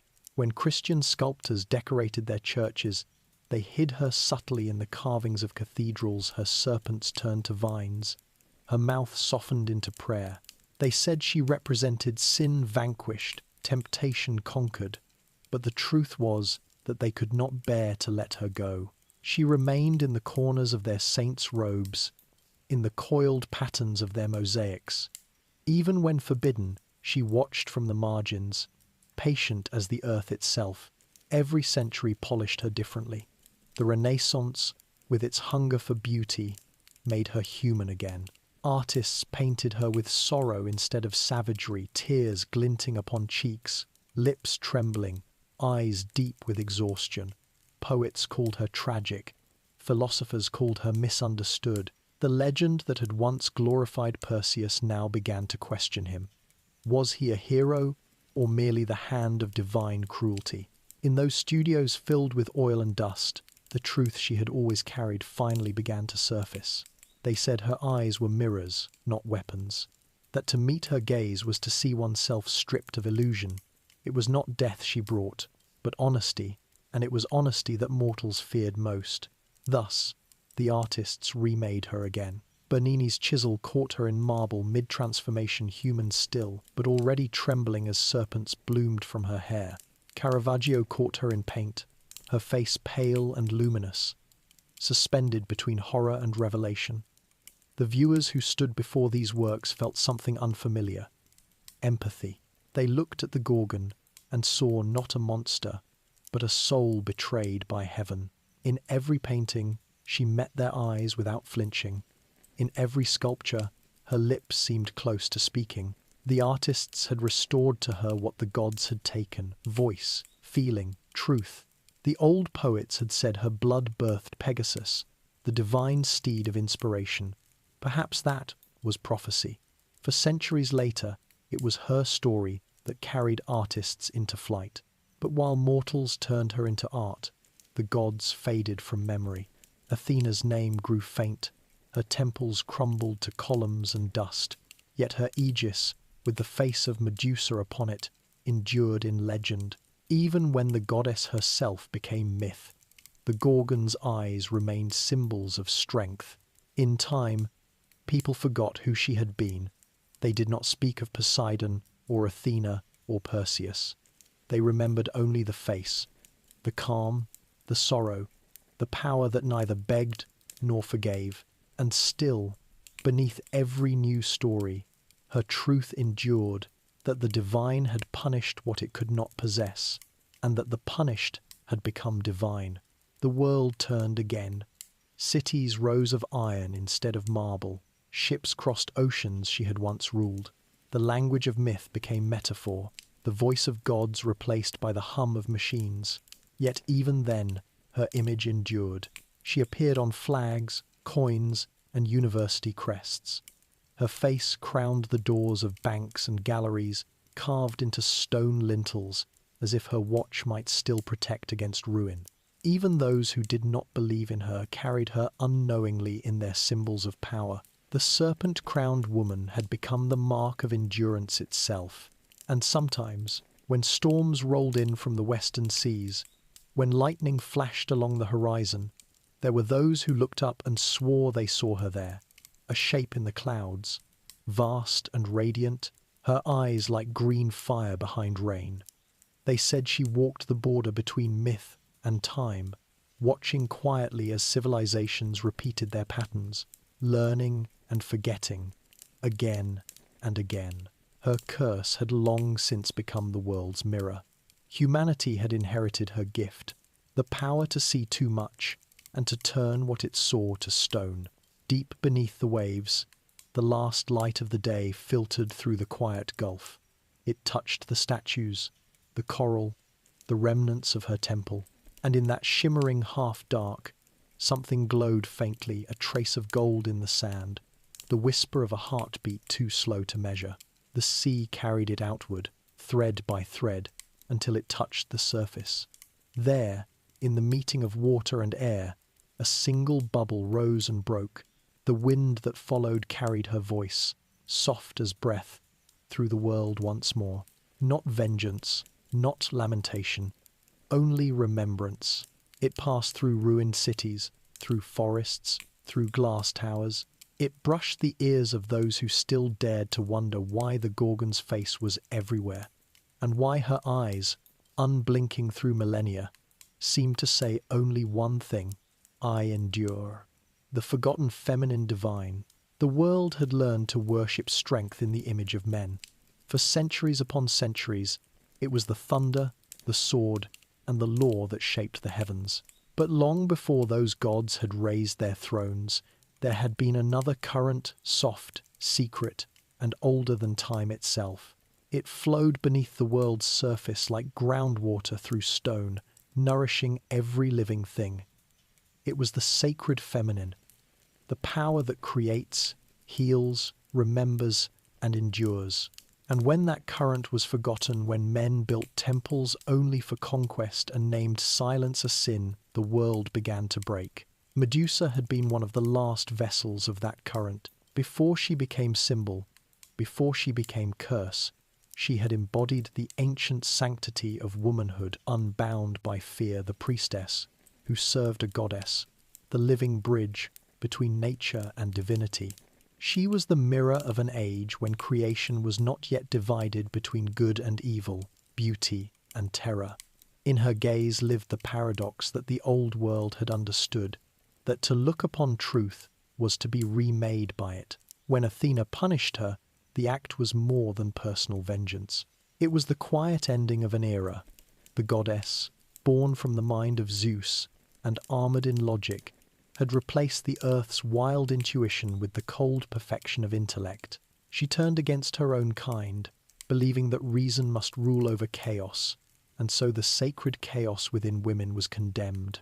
Medusa's transformation was the death cry of the older gods, the ones who had been mothers, healers, lovers of the earth. The serpent, once symbol of regeneration and wisdom, became a mark of monstrosity.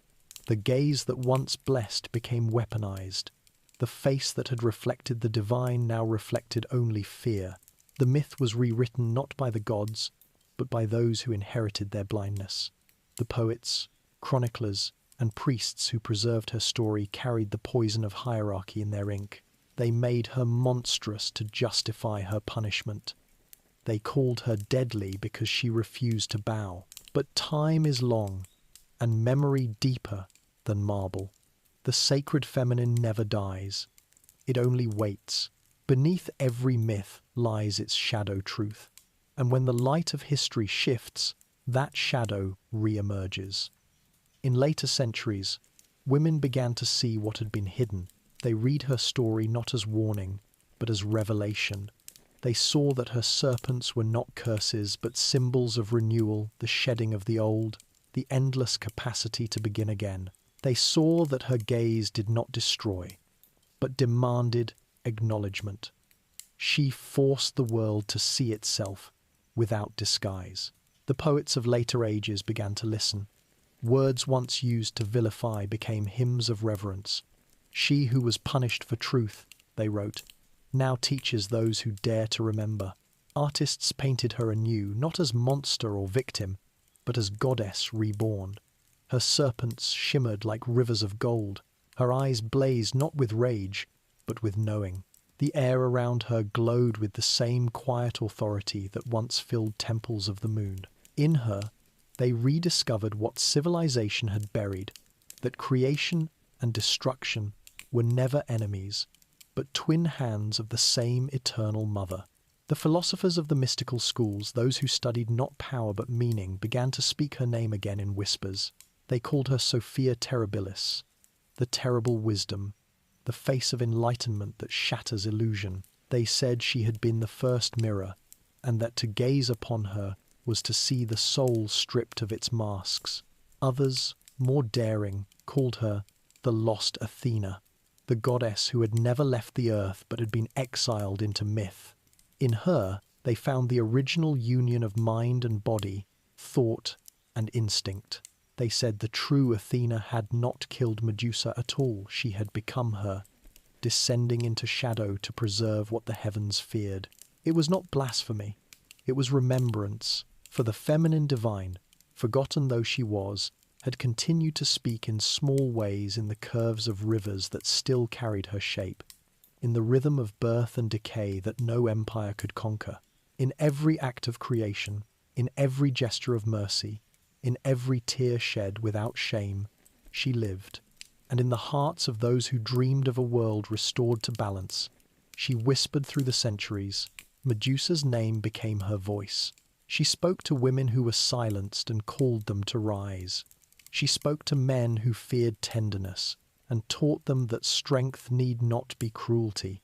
She spoke to every soul who had been punished for being different, reminding them that exile can become sanctuary. In her myth, people began to see themselves not as sinners, but as seeds waiting for spring. The great thinkers of later ages, The psychologists and philosophers who sought to understand the human spirit recognized her as archetype.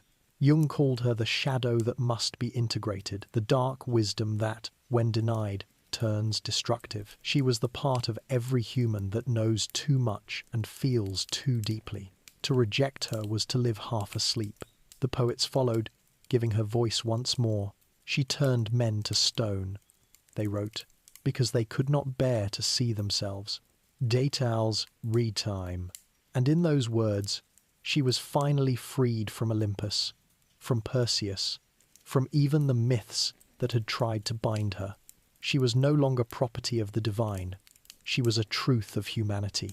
In the quiet corridors of museums, her marble face stared down at the curious crowds. Children gazed up, wide-eyed, no longer afraid but entranced. Lovers paused before her and found in her expression something familiar, the mixture of pain and beauty that defines the living. Scholars bowed their heads, not in prayer, but in understanding. She had become the emblem of survival through transformation. The serpent-crowned woman was no longer the ghost of the god's wrath. She was the emblem of what the world had lost and what it must remember again. That power is not dominance, that creation and destruction are one motion, that wisdom wears both the mask of mercy and the face of terror. And so, in every age that tried to forget her, she returned through dreams, through art, through the unspoken longing for balance. The divine feminine, buried but breathing, walked again through the corridors of thought, her footsteps echoing in the silence of history. She was not the monster who killed men with her eyes.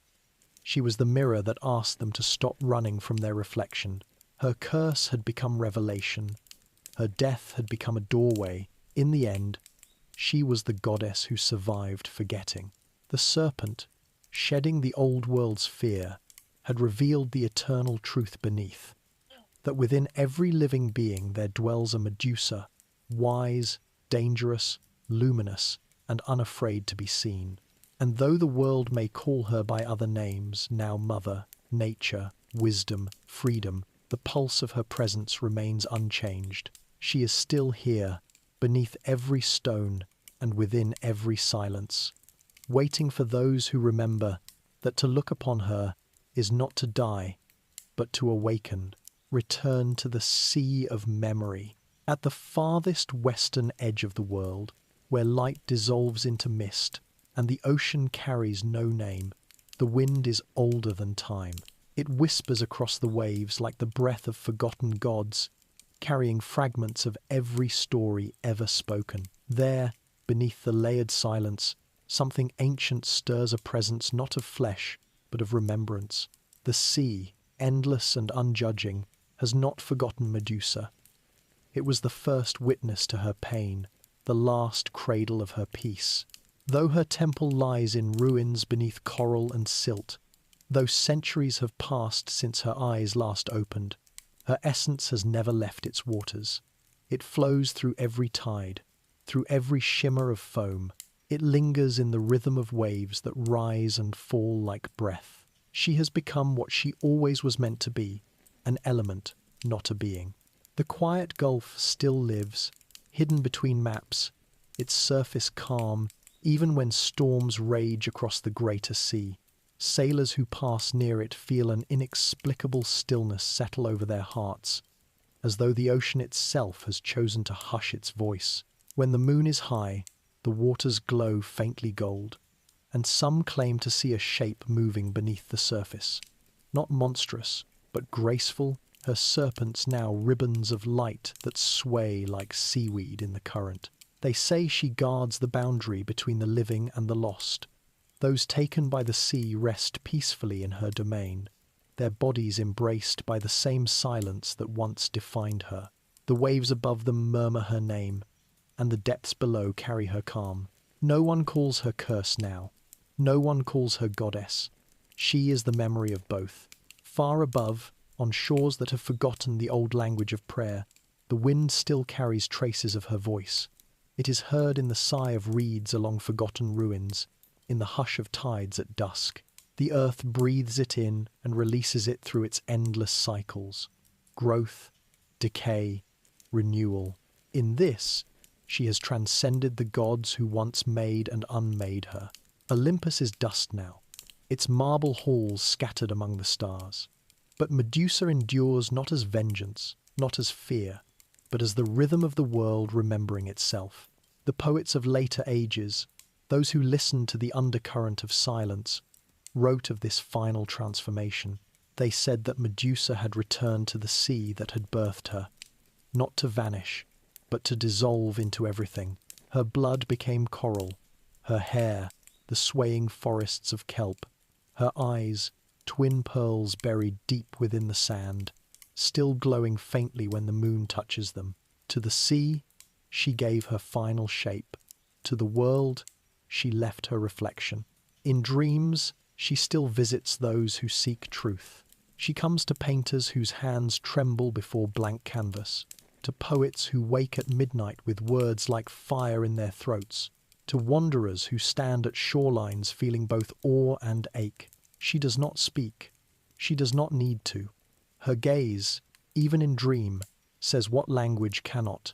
See what you are and be unafraid. Those who wake from such dreams often carry the calm of the sea in their eyes. They move differently, more aware of silence, more patient with time. They no longer fear endings. For Medusa, who was once both woman and weapon, has become the teacher of stillness, the reminder that to face truth, one must not flee it. The sea keeps her secrets well, yet sometimes it yields them to those who listen. Divers who descend into the quiet gulf have found strange shapes below, pillars carved by current, statues softened into grace, and among them, one figure remains untouched by age. A woman of stone reclines, as though in rest, her hair flowing outward in a halo of petrified serpents. Around her, the fish move slowly, reverently, as if attending a queen whose reign never ended. When light from the surface pierces the water, it strikes her face and scatters into beams that illuminate the valley. For a moment, it looks as though the sea itself is breathing light from her features. Scientists, cataloguing the phenomenon, will call it phosphorescent refraction. But the old sailors, whose hearts still remember myth, know better. They call it the sea of memory, and they say the light is her soul, rising and returning, again and again. It is not terror that mortals see in that reflection anymore, but something gentler, the recognition of the divine within the human, and the human within the divine. It is the moment the world looks upon itself and does not turn away. When the storm subsides and the sea grows still again, the reflection fades, but the feeling remains, like a heartbeat echoing beneath the ribs of the earth. The sea sighs, the wind hums, and somewhere in that harmony her voice speaks once more, carried upon the tide. I was never the monster. The words ripple outward, dissolving into rain, into mist, into breath. They reach the shores where children dream of stars and mothers hum to sleeping infants. They slip into the world's bloodstream, unseen but eternal. I was the mirror. You were afraid to look. And then, silence. The same silence that began her story now ends it soft, endless, and full of meaning. The sea folds over her memory like a closing eye.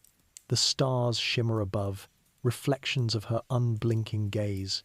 Somewhere in the depths, a serpent stirs once, glimmering gold before settling into peace.